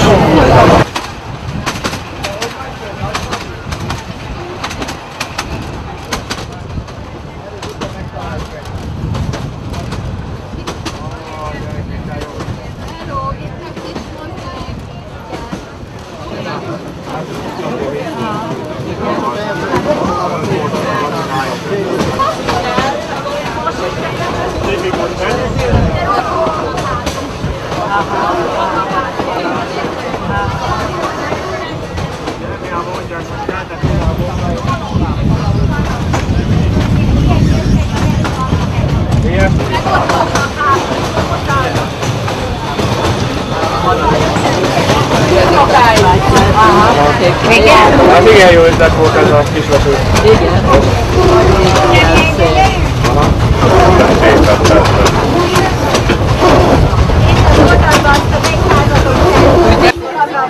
Mennyi helyen. Csak a fejeteket elneveztétek. Ugye ez a régen volt, még Integessetek, jó erős. Műszaki Egyetem testre, és képzelve, hogy hazafelé. Vagyis ő is készült hazafelé. De szép ég! Hello! Hello!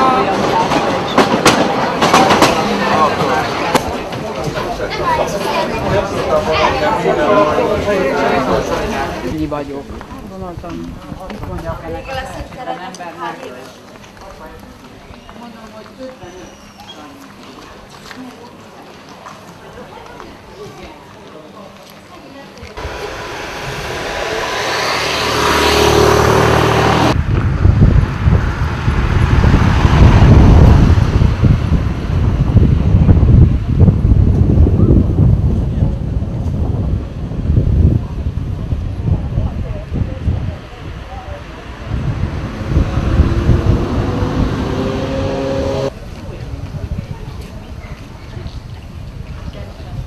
Magadnak ez a gyönyörű virág, előtérbe, háttérbe meg az az épület. Látod, de az szép itt meg. Itt vízesés is van itt, Valahol van, igen. Hogy fölraknak. Jaj, már akkor alapul el vele fájtok azért. Jaj, Jó, Na, de jó. ezzel a lapulevélem.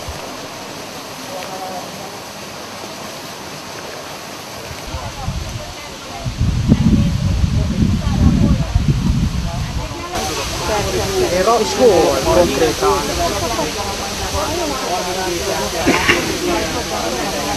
Ne gyere, egy óra egy távolabb van a barlang.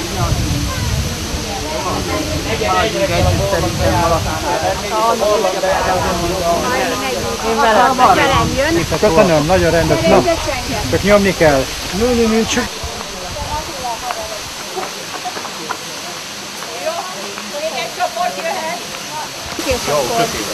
Jó.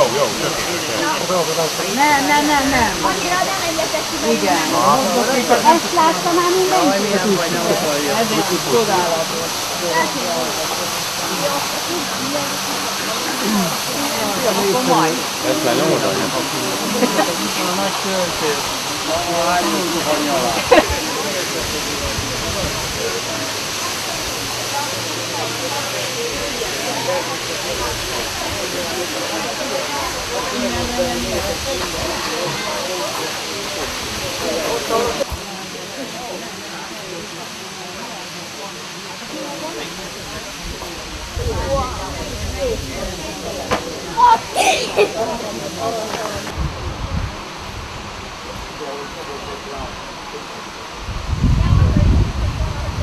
Ki van írva, hogy saját felelősségedre. Tehát saját felelősségedre mit csinálhat?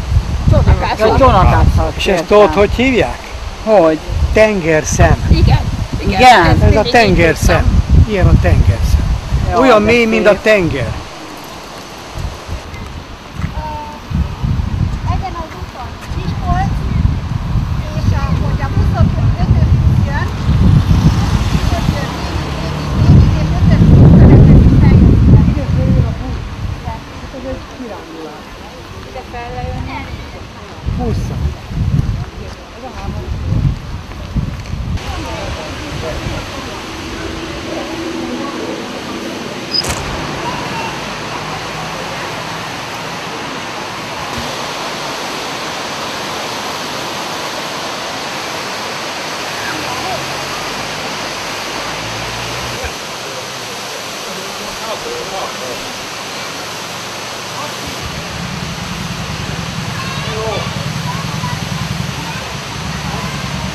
Azt mondták arra, hogy sörült fel valami iskolának. Az általános iskolának. Tudom, csak valami...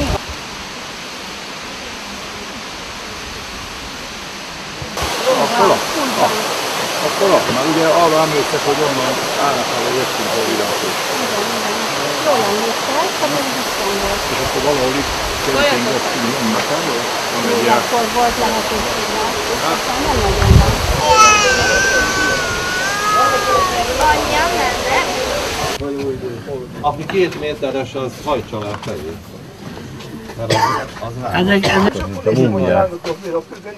A tükör van mögött, és én magamnak köszöngettem volna. Ez a cseppkő. Én hallod, itt el tud bújni ebbe a hasadékba.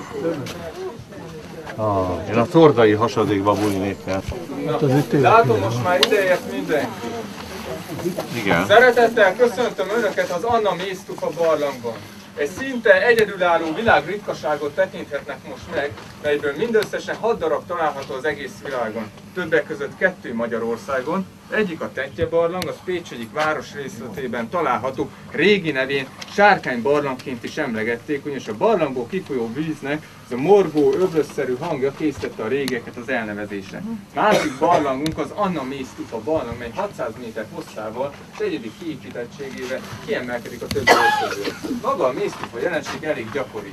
Megfigyelhetjük magasabb hegyén Karszuszi patakjainál, mikor ezek a patakok különféle hordalékokat, kidőlt fákat, gyökereket, növényi részeket sodornak magukkal, és ezeket a zúgóknál, illetve a völgyek aljában lerakják, és egyfajta torlaszok alakulnak ki. Most is megfigyelhető egyébként a Szimba medrében, illetve a Garadna medrében hogyan zajlik ugye a jelenség, és ezeken a növény torlaszokon keresztül folyik a magas karsztartalmú, méztartalmú víz, és kiválik a kalciumkarbonát a növényekre, egyfajta mézburkot hoz rajtuk létre, így jön létre a méztufa jelenség. Jelen esetben 2 nagy folyó, ugye ma már csak patakként ugye funkcionálnak. A Garadna és a Szimba alkotta ezt a mésztufa hegyet, mésztufa dombot, illetve a vízesés is sokkal nagyobb kiterjedésű volt, 1500-200 ezer évvel ezelőtt. Ugyanis a barlang kora körülbelül erre az időszakra tendálható. Ez földtörténeti szempontból elenyészőnek számít, ugye mondjuk a cseppköves barlangok kialakulásához képest, amelyek több millió évesek is lehetnek. Példának hoznám fel az István barlangot, az 3,5-4 millió év körülére becsülik ugye a tudósok a korát. Ezzel szemben az Anna barlang a maga kis 200 ezer évével szinte eltörpül ugye a cseppkő barlangokhoz képest. Na megjött. Csipog vagy csöppen? Nem baj. Itt valamelyik kísér. De itt kiengedhet, amelyiknek.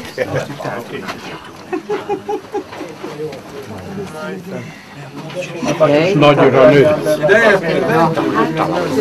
Most kéne a pálinkát. Jöjjenek kicsit be, kicsit sokan vagyunk ide, vagy akkor nélkül. Hát igen, ez a legkisebb tér. Na jó, mindegy. Hát ha hallani fogják a hátul sorban levőt. Nem, ott folyik a víz. Megpróbálok hangosabban beszélni, mert sajnos nagyon sokan vagyunk, és akkor így a folyosón is rekedtek. Tehát tetszik otthon lenni, nyugodtan tessék hangosan beszélni. Elérkeztünk túrán következő állomáshoz, az északi fény terméhez, vagy nevezik sarki fénynek is, vagy aurora borealis, ki hogy ismeri. A barlang első felfedezői adták ezt a nevet a teremnek, ugyanis a barlangot szinte ketté választja ez a csipke finomságú mésztufa képződmény. De még mielőtt a barlangról szóló információkat megosztanám önökkel bővebben, szeretném megosztani önökkel a 3-as kapuknak a legendáját.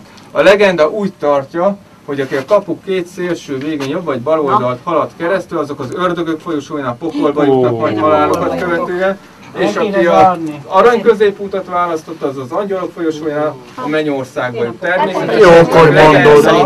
babonás névit, a régiek hite sokkal erősebb volt, mint a kor emberé, és így is kell ezt értelmezni.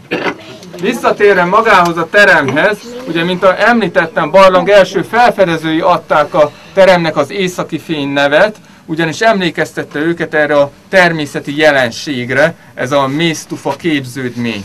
Maga a mésztufa képződmény hajdan élt moha és alga szövedékek milliárdjaira rárakódott mésztufa kéreg, ezek a növénykék hajdanán a vízesés peremén éldegélte, és hogy rajtuk is keresztül folyt a magas kalcium-karbonát tartalmú víz, úgy őket is bevonta a természet ezzel a mészburokkal, és idővel megpróbáltak ebből a kéregből kitörni, és a növények elkezdtek lefele irányba, tehát a föld felé növekedni. Tehát itt jól lehet megfigyelni, és bizonyára észrevették, hogy ilyen vízszintes vonal húzódik ugye az alakzatok alatt, illetve a terem látogatható része felett gyakorlatilag. Ez nem a vízszintet jelöli, mint más vizes barlangokban, jelen esetben a barlang eredeti mérete akkora volt, mint amit ezek a növényi részek kitöltöttek, és ha megnézzük a bejáratnál, az első felfedezője a barlangnak, azok hasonpulszra tudtak ide belépni. Ez később vájárok és bányászok áldozatos munkájának köszönhető, hogy most itt állhatunk. Ők csákányolták, vésték le ezeket a termeket, ők hozták létre a folyosókat is ugye az Anna barlangban. Tehát ahol most állunk, az egy mesterséges rész, és felettünk található a természetes mi volt a barlangnak. Nem hiszem, hogy rábírnának beszélni az esküvőre. Miben nagy kabátba jött? Ja. Vigyázzatok, vizes a lépcső. Merre lehet menni? Csak egyenes. Újra házat.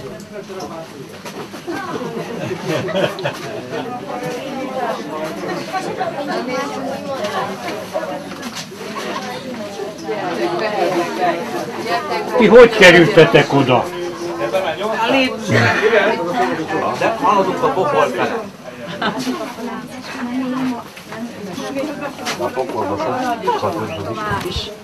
Fönt van a pokol, és lent a paradicsom. Tényleg, fordít. Egy rosszul fogjuk fel. Ott van lenni, itt van föl. Igen. Hát mi, te hú voltál? Mi már a paradicsom. Itt van a paradicsom, milyen lent. Ide, mindenki vagy oké. Elérkeztünk túrán következő állomáshoz, magához a paradicsomhoz, vagy más néven földi mennyországhoz. És mit érne a paradicsom Éva almafája nélkül? Az a bizonyos almafa, amiről egykor Éva Ádámot a tiltott gyümölcsen megkínálta, és ezáltal kiűzzettek a paradicsomból. Ez természetesen nem egy megkövesedett almafa, felső lombozata egy hajdanért moha és alga szövedékek milliárdjaira rárakódott méztufa kéreg, maga a törzsrész pedig egy véletlenszerűen odanőtt álló cseppkő. Meg is nézzük oldalról a két alakzat, szinte elnő egymás mellett, tehát nincs is egybe, látszólag tűnik úgy, hogy egy fát alkot. Itt szeretnék önökhöz feltenni egy kérdést. Önök szerint ez a feketés színű elszíneződések a képződményeken mi okozhatták, vagy mi lehet ez? Barlangtüzek. Szerintem az ördögműve. A tűz az jó lett volna. A füst nagyon jó. Inkább így mondanám, hogy koromlerakódás, ugyanis az 1800-as évektől már látogatták a barlangot, és fáklyás megvilágítás volt, és a fáklyának a fénye bekormozta az alakzatokat. Szintén feltennék egy kérdést önökhöz. Önök szerint a fejünk felett található képződmények mire hasonlítanak? Karfiol, és az a másik kicsike? Brokkoli, meg kelbíbó. Hát a kelbíbó kicsit másképp néz ki, brokkoli. Úrán, következő állomáshoz, magához a cseppköves teremhez. Régi nevén Orgona teremként is emlegették, ugyanis az 1800-as évek közepén itt miséztek ugye a hívek, itt imádkoztak az Úrhoz, és abban az időben még több méter hosszúságú orgonasípra emlékeztető cseppkövek lógtak ugye az emberek fölé. Ugye az ország megélt két világháborút is, és főleg a második világháború hagyott nyomot nem csak az emberek életében, hanem a barlang életében is, ugyanis óvóhelyként és bunkerként használták ugye a barlangot, és emiatt lefűrészelték és letördelték ezeket az alakzatokat, hogy minél többen elférhessenek ugye a termekben, több millió év munkáját téve ezzel tönkre. Maga a cseppkövesedési folyamat nem állt meg, csak lelassult, és ma is megfigyelhető a mesterséges megtámasztás felett, hogyha megnézik ezeket a borsószerű képződményeket, ezek borsó cseppkövek. És itt szeretnék egyfajta összehasonlítást mondani, ugye, hogy mi a különbség a méztufa jelenség és a cseppkő képződés folyamata között. Méztufa esetében általában elhalt növényi részekre, ritkán esetben élő növények szövedékére rakódik ki ez a méztufa kéreg, tehát tufásodik be, míg a cseppkő esetében ugye a kőzet repedésén keresztül folyó vízből válik ki a kalciumkarbonát, mégpedig úgy, hogy a kőzeten pár milliméternyi mézhártyát hoz létre egyetlen egy csepp víz után. Leginkább ott lehet megfigyelni ezeket, ahol letördelték ugye a cseppköveket. Bizonyára észrevették, hogy ilyen lyukak találhatók a cseppkőnek a belsejében, igen, a közepén. Na most ezeken a lyukakon keresztül folyik a magas karsztartalmú víz, tehát a méztartalmú víz, és ahol levegő éri, tehát itt mutatnám meg ugye a borsó cseppköveknél, tehát ahol levegő éri már ugye a kőzetet, illetve ugye a víz, ahogy kiér ugye a kőzetből, lecsöppen, és egy apró, nagyon finom mézhártyát hoz létre a kőzeten. Bizonyára észrevették, hogy elég opálos színűek ezek a cseppek, ezek a magas kalciumkarbonát tartalom miatt vannak, tehát a méztartalom miatt. És mikor lecsöppen, abban a minutumban egy finom mézhártya kerül a kőzetre. És igen, így növekszik, gyakorlatilag egy pár milliméternyi cseppkő képződött jelen pillanatban is. Gyakorlatilag. És ha lenéznek a földre, bizonyára észrevették, hogy ahol ugye csepeg ugye a víz, ilyen lyukat vájt ugye a talajba. Ez is azt bizonyítja, hogy egyetlen egy csepp víznek is, hogy milyen ereje van, hogy képes lyukat válni ugye a földbe, ugyanis a Bükk-hegység, a Skarsz-hegység, Mészkő-hegység és a mészkövet rombolja, pusztítja, alakítja a víz. Nem tudnak megfigyelni őket. Van-e kérdésük esetleg? Fűtést nem lehet bekapcsolni? Már be van kapcsolva, ugyanis több mint 40-en vagyunk itt ebbe a terembe, és azzal, hogy kilélegezzük ugye a széndioxidot, pár fokkal melegebbé tettük itt az állandó hőmérsékletet, most körülbelül olyan 13 fok körül lehet. Tehát ez... Nem. Kísérőt? Nem kísérőt, hanem nem leesett és tiszta vér lett a keze. Ideért? Igen. Bizonyára észrevették, hogy visszaértünk, ugye túránk kiindulási pontja az a halhoz. Ezúton köszönném meg figyelmüket, egy-két érdekességet még el szeretnék mondani a barlangról. A barlang teljes hossza 600 méter, ebből egy kb. 200 méteres túraútvonalat jártunk be. A többi része barlangvédelmi és vízvédelmi szempontból van lezárva. A barlangban állandó 10 fok uralkodik télen-nyáron, és több mint 90%-os páratartalom, ami lehetővé tette, hogy ezek az alakzatok megőrződjenek számunkra. Vagyunk nyitva, de megpróbálunk ebben a rövid időben minél több mindent megmutatni még. Azért jöttünk ebbe a külső épületbe, mert ahogyan mondtam, a várfelújítás időszakában a klasszikus távlatot, a hagyományos kiállítások egy részét ide áthelyeztük átmenetileg, hogy a nagy közönség nem maradjon hagyományos kiállítások nélkül ebben az időszakban, és csapjunk is a közepébe. Itt az első teremben egy fegyvertörténeti kiállítást, egy páncéltörténeti bemutatót látnak majd. Ha bemegyünk, némileg szűkösen leszünk, próbálok majd közben néhány szót szólni a páncélokról, azok rendeltetéséről, történetéről. Kezdjük el is minél hamarabb. Tessék! Inkább a műtárgyakat én azt javaslom, én tényleg nem vagyok olyan épületes látvány. Mindazonáltal ez a terem a középkor hozzávetőleg harmadik harmadának páncéltörténeti keresztmetszetét próbálja meg elbeszélni, amikor is már a fémvértek, a fémből készült páncélzatok átvették a helyét, szerepét a korábban századokon át használt bőrvédő viseleteknek, és azért arra szólnék oda a másik fal közelébe, mert itt látjuk a legegyszerűbb sodronyingnek nevezett fémvértet. Sodronying vagy láncing néven a páncél, a fémből készült páncélok családjának a legegyszerűbb képviselője, minden szempontból a legegyszerűbb, a legkönnyebb, akár a legkényelmesebb, a legszellősebb, a mozgást a legkevésbé korlátozó, a legolcsóbb, a legkönnyebben előállítható immár fémpáncél. Harcászati jelentősége nyilván abban áll a bőrhöz viszonyítva, hogy átszúrni, vágni ezt már nem, vagy nem nagyon lehet. Egyetlen gyengesége van szegény sodronyingnek az, hogy átlőhető. Még a hagyományos kézifeszítésűiból kilőtt nyilvessző is utat talál a sok ezer láncszem között, vagyis a lőfegyverekkel szemben még kellően megnyugtató védettséget nem jelent, nem ad.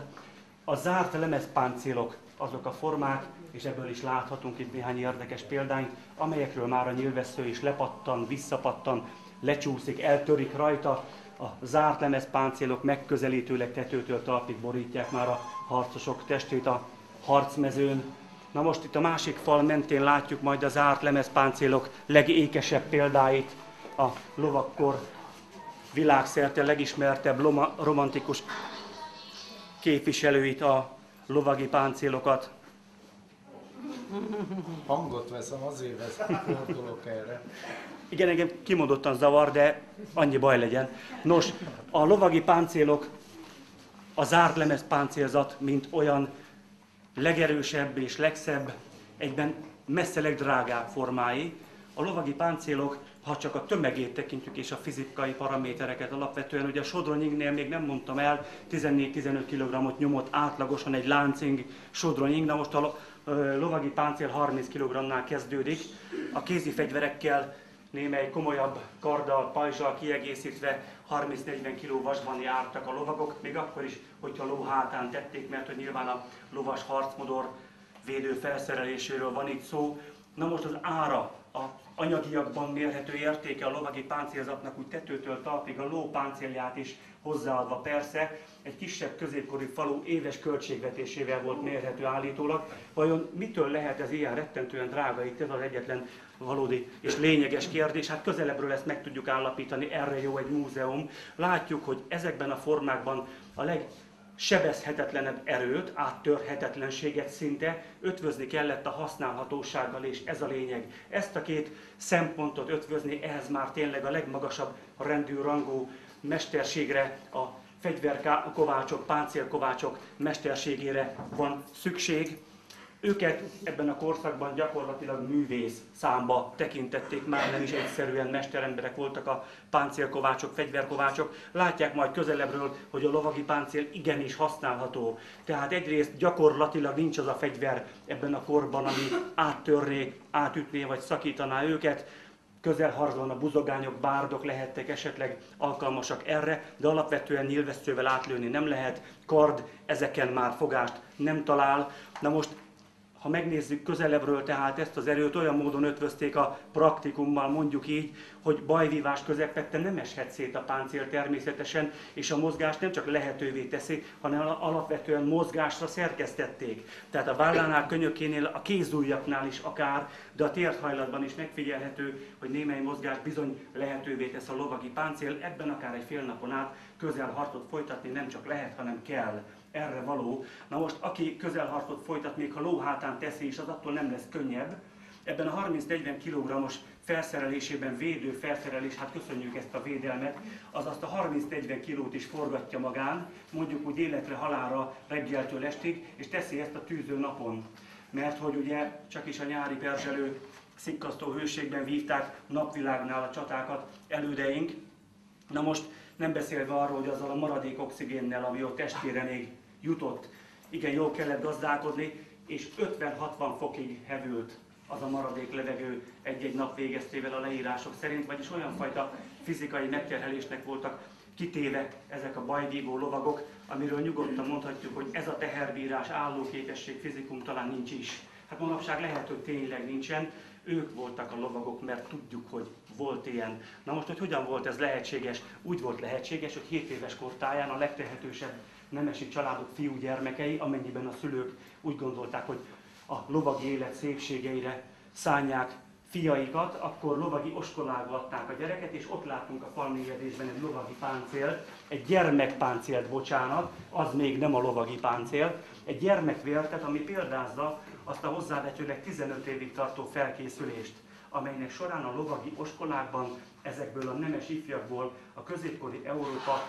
nem csak harci elitjét, hanem a közelharc mestereit, harcművészeit képezték. Ebben a nagyjából 15 évben, 7 éves koruktól körülbelül 20 éves korukig ezek a lovag jelölt nemes palánták aprótként, később fegyverhordozóként szolgálva mestereiket, mindent megtanultak a harcászatról, amit ebben a korban lehet és érdemes, minden fegyvertípus és technika kezelését, használatát a legmagasabb szinten sajátították el, úgy, mint a kardok mindenféle méretei, a sújtófegyverek, íjak, nyílvessző használata, a pajzsok forgatása, természetesen lovagolni elsősorban, de még úszni és sakkozni is tanultak, amellett, hogy viselkedni, mert hogy a lovag még több, mint harcművész.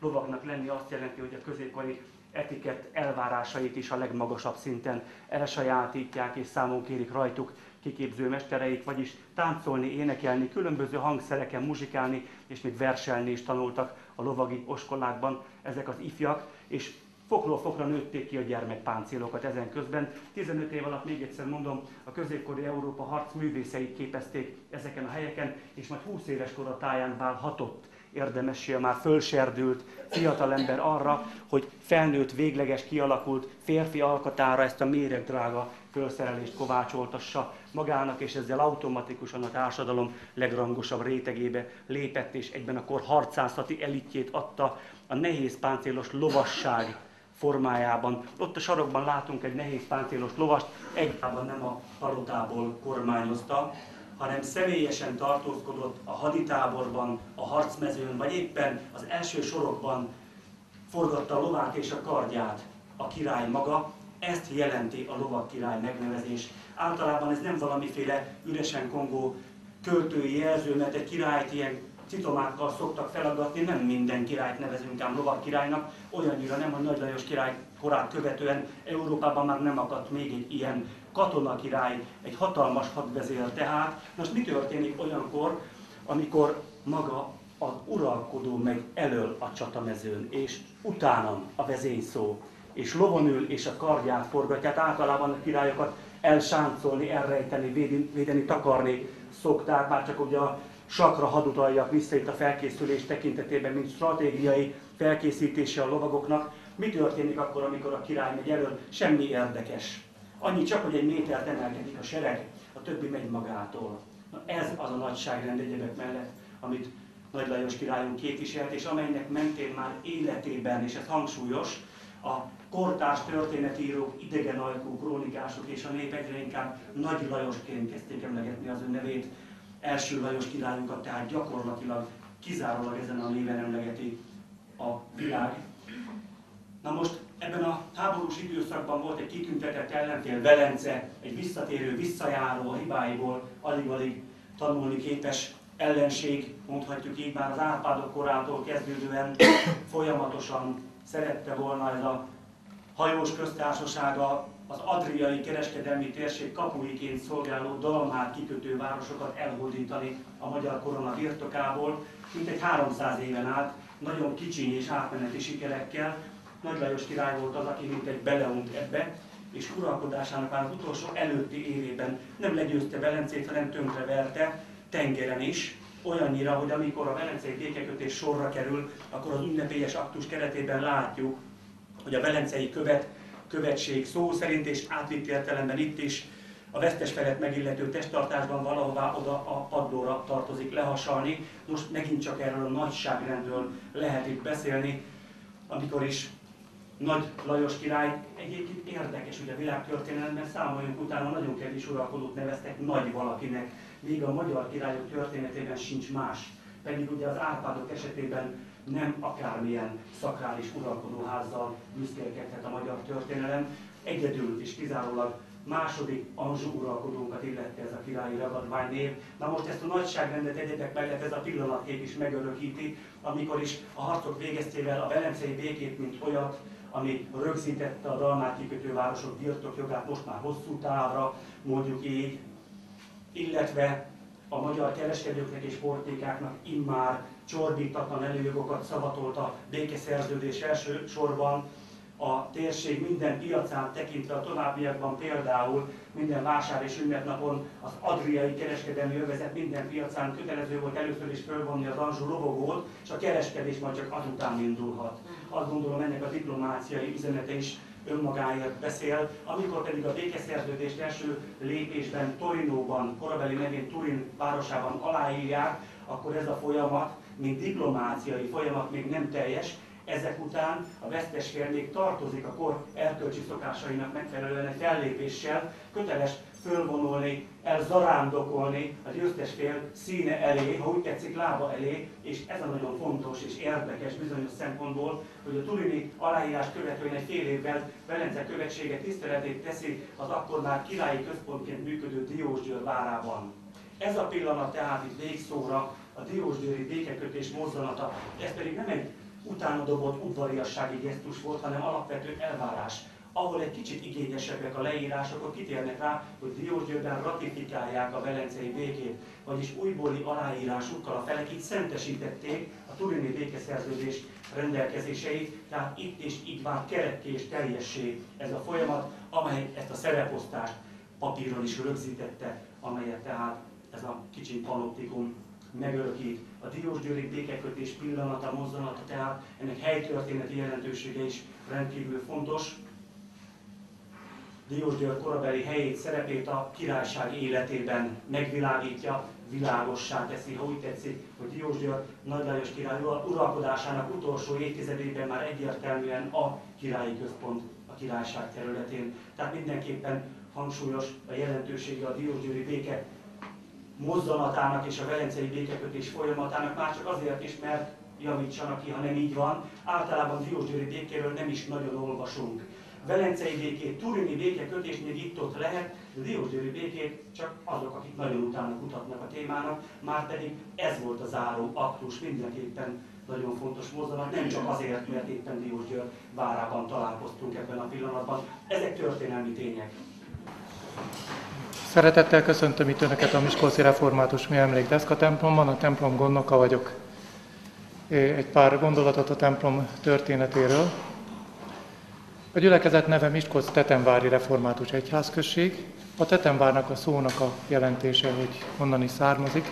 Az 1554-es törökdulást követően itt Miskolcon pestis járvány pusztított, és a több száz elhunytat a körülöttünk fekvő temetői részben óriási nagy hantokat képezve temették el. Eleinte Csontvárnak hívták a helyet, majd a későbbiekben Tetemvárnak.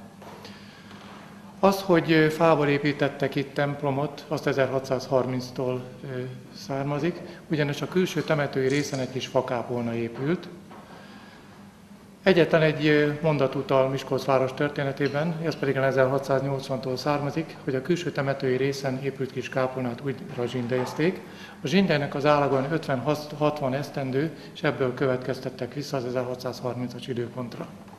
Következő évszám, ami említésre méltó, 1724, jelenlegi helyén kőalapokra, tölgyfából és gerendából építettek templomot, funkcióját tekintve egy pár évtizeden keresztül ravatalozó helyként használták, és az 1780-as évektől lelkipásztori szolgálattal istentiszteleti hely is volt a templom. 1806-ban elkészült Miskolc máig is legnagyobb református temploma, a belvárosban lévő Nagy Kakasos templom, és ezután a gyülekezet istentiszteleti alkalmakra odajárt, ezután megint csak temetkezési helyül szolgált az öreg deszka templom. Mivel fából építették, többször felújításra szorult. Az egyik legnagyobb felújítást akkor végezték, amikor 150 éves évfordulójára készült volna a templom, az 1870-es évek elejében. Annyira rossz volt a templom állaga, hogy le is akarták bontani. Egy gazdag gabonakereskedéssel foglalkozó család, ez a Bató család volt, saját költségén a templom felújítását elvégezte, és egy alapítványt is hozott létre a templom fenntartására, állagának megóvására. 1882-ben Bató István végrendeletében is megemlékezik az öreg deszka templomról, és a következőket írja. Ezen deszka templom tartassék fenn a legjobb karban, időről időre, mindaddig, míg Miskolc városában helvét protestáns egyháztagok és egyház lendenek, a megégne és az alapjából, fából és deszkából épüljön fel. Nagyon szomorú családi események voltak a család történetében. Egyik lánygyermeküket 4 éves korában, a másikat pedig 28 éves korában veszítették el, és a nagyobbik lányuk, a 28 éves leányuk emlékére, az Eszter lányuk emlékére öntették a nagy harangot, amely több mint 30 mázsa, az összes aranyékszerüket felhasználva. Ezzel a nagy felújítással egy pár évtizeddel a templom végső lebontását el tudták tolni, ugyanis 1936-ban Miskolc város életveszélyesen nyilvánította az öreg deszka templomot, és le kellett bontani. Az újnak az építésére pályázatot írtak ki, akkor Miskolc főépítész Eszekhalmi Bálint volt, ő is több pályázatot adott be, és nyerte el az első díjat, és így építhette fel a templomot. Az új templom felszentelése 1938. szeptember 18-án történt. 1945-ig Miskolc város református közössége egy gyülekezetet alkotva ért, ezután területileg szétváltak, a tetemvári gyülekezet 1949-től éli független életét. A szomorú esemény az 1997. december 4-én hajnali 3 órakor történt. Egy 28 éves fiatalember szándékosan felgyújtotta a templomot, több mint 10 liter hígítót és benzint locsolt ki ruhanaműre, és ez meggyújtotta. Ez az esemény a külső délnyugati bejárati ajtónál történt. A fölötte lévő zsindely pillanatok alatt lángra kapott, a tűz felterjedt a harangtoronyba, onnan a főhajóra, és az onnan lehulló gerendák, zsindelyek pedig a belső berendezést pusztította el. Hát szörnyű egy esemény volt itt átélni ezeket a dolgokat, és a reggeli ide érkező kíváncsiskodók szeme láttára égbe meredező gerendák, elüszkösödött padok látványa fogadta. Miskolc város vezető is már kora reggeli órákba ide érkezve a gyülekezet támogatásáról biztosította, és megfogalmazódott a gondolat, hogy a templomot újra kell építeni, fából és deszkából, említettem a Bató örökség kapcsán. Ahova a hang és képanyag eljutott, megmozdította a szíveket, a lelkeket az adományozásra, és ennek köszönhetően az az anyagi szükség, ami a templom újjáépítéséhez kellett, az rendelkezésre állt, és a munkák végeztével ez kiegyenlítésre is kerülhetett. 2 dolog volt, ami megfogalmazódott az újjáépítés elkezdésekor a gyülekezet részéről. Egyik a tervezők felé szólt kérés, hogy próbálják meg az alapterületet változatlanul hagyva az ülőhelyek számát bővíteni, ugyanis a gyülekezet 1000 fős, és a ülőhelyek száma 350 volt, és ezekkel a kis átalakításokkal, amik megtörténtek, mint ezt a célt szolgálták. És egy másik nagyon szép gondolat volt, a gyülekezet részéről olyan formán, hogy valamiféleképpen a kárpátaljai magyarokat próbáljuk meg lélekben megjeleníteni. És ez a szép gondolat is megvalósításra került. A mögöttem lévő gyönyörű szép rátérdíszeknek az elkészítésében erdélyi fafaragó mesterek segítkeztek, tehát lélekben ilyen formán vannak velünk. Az újvidéki magyarok pedig itt az úrasztalának kerete szegélye látható, ez tölgyfából készült. A szerbiai háborúban 1991-ben két templomot lebombáztak, a Szent László és a Kocsordi templomot. Ez a Szent Lászlói templomnak az ajtófélfájából van. A kárpátaljai magyarságot pedig a harangtorony lábánál látunk egy kis helyiséget. A belső függőleges falon egy magyar zászlót találunk, ezt pedig ők adományozták a gyülekezetünknek. Tehát ez a gondolat is megvalósításra került. Egy-két gondolatot a faanyagokról tetszenek látni, ezek a gyönyörű szép fa padoknak és a belső lombériázatnak az anyaga vörösfenyőből készült. Következő fa minőség az előbb említett rátérdíszek faragások anyaga, ez hársfa. Az előbb említett úrasztalának kerete szegélye, ez tölgyfa. A belső lambéria borítás fölött van a negyedik fa minőség, amelyet a szlovákiai katolikus érsekségtől kaptunk több mint 1 millió forint érték adományban, ez a borói fenyő. És ami megmaradt a tűz után, ezek a fenyőgerendák, amik olyan földtől egy olyan 2,5-3 méter magasságig terjednek, ez pedig lúcfenyőből van, hasonlóképpen, mint a tetőszerkezet, az hasított lúcfenyőből. Rátérve a nyugati oldal díszítő elemek az ólomüvegablakra, az az ólomüvegablak a régi templomunkban is megvolt hasonlóképpen, mind színben, mind ábrázolási formában. Egy Borsod megyei iparművész, szikszói iparművész, Horváth Mária készítette újra. Bal oldalon láthatjuk az úrvacsoroztás szimbólumát, a kelyhet, középen a kálvini szimbólum a szívet tartó kéz, még jobb oldal pedig a Szentlélek galomb látható. Ha visszafordulunk a bejárat fölötti rész ólomüvegablakára térnék rá, az a régi templomunkban nem volt, az új készítés, egy budapesti iparművész Kovács Keve János készítette. Azok a motívumok, amik ott láthatók, mint a Magyarországi Reformátusok címerén megtalálható, az zászlós bárány Jézus Krisztust, a világ megváltóját ábrázolja, ki keresztével elhordozza a világ bűneit. Középen a teljes fényben izzó napkorong, a mennybe ment Jézus Krisztus dicsőségét hirdeti, még jobb oldalt a főnix madár látható, egyiptomi mitológiai alak, aminek jelentősebb egy bizonyos időként fészkére rá, száll, elég, elpusztul és saját koraiból, hamvaiból újjáéred. A gyülekezet sorsának a kiábrázolása is ilyen formán megtörténhetett. Az orgona nagycsípjai, ugye a hagyományos barokk orgona nagycsípjai középen helyezkednek el. Az újonnan elkészült orgona építőmester felé egy kéréssel fordult a gyülekezet, hogy a nagycsípokat próbálja már meg oldalt elhelyezni, és ilyen formán sikerült is.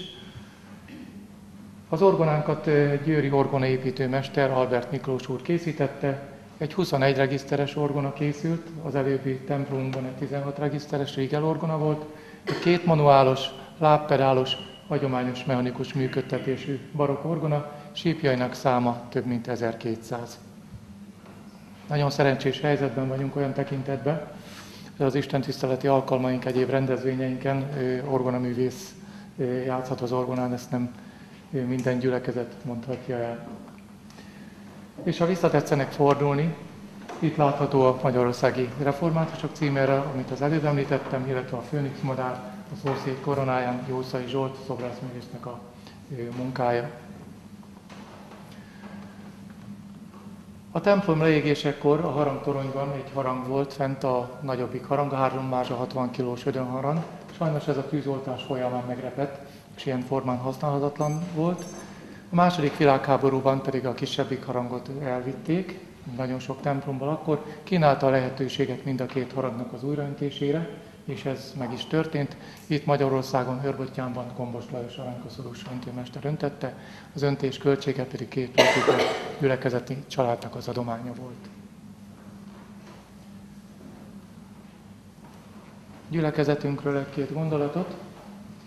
Mint említettem, ugye 1000 fős a gyülekezetünk. Isten tiszteleti alkalmaink csütörtökön délután 6 órakor itt a templomban van. Vasárnap 3 alkalommal kerül megrendezésre, délelőtt 2, 9 órakor, 10 órakor és délután 4 órakor. Hétközbeni szertartásaink, mint a régi öreg deszka templomban történt, ugye a temetési szertartások, ez hasonlóképpen most is így van. Tehát ez a hétközbeni alkalmaink, szombaton, nyári időszakban a esküvői alkalmak, 30-40 pár kéri Isten áldását innen a templomban, a vasárnapi nagy Isten tiszteleten pedig a keresztelések történnek. Hogy hasonló esemény ne történjen és emberileg számítható volt és technikailag megoldható, ezt a tervezők, illetve kivitelezők elvégezték. Itt gondolok a tűzvédelmi és vagyonvédelmi berendezésre, ami tűzoltósági és rendőrségi bejelzéssel működik. Van egy általános iskolánk is, 12-13 éve kárpótlás felében kaptuk meg az iskolát, és egy hétfői gyerekisten tisztelettel itt kezdik a hetet, és úgy mennek át az iskolába, folytatják a hetet.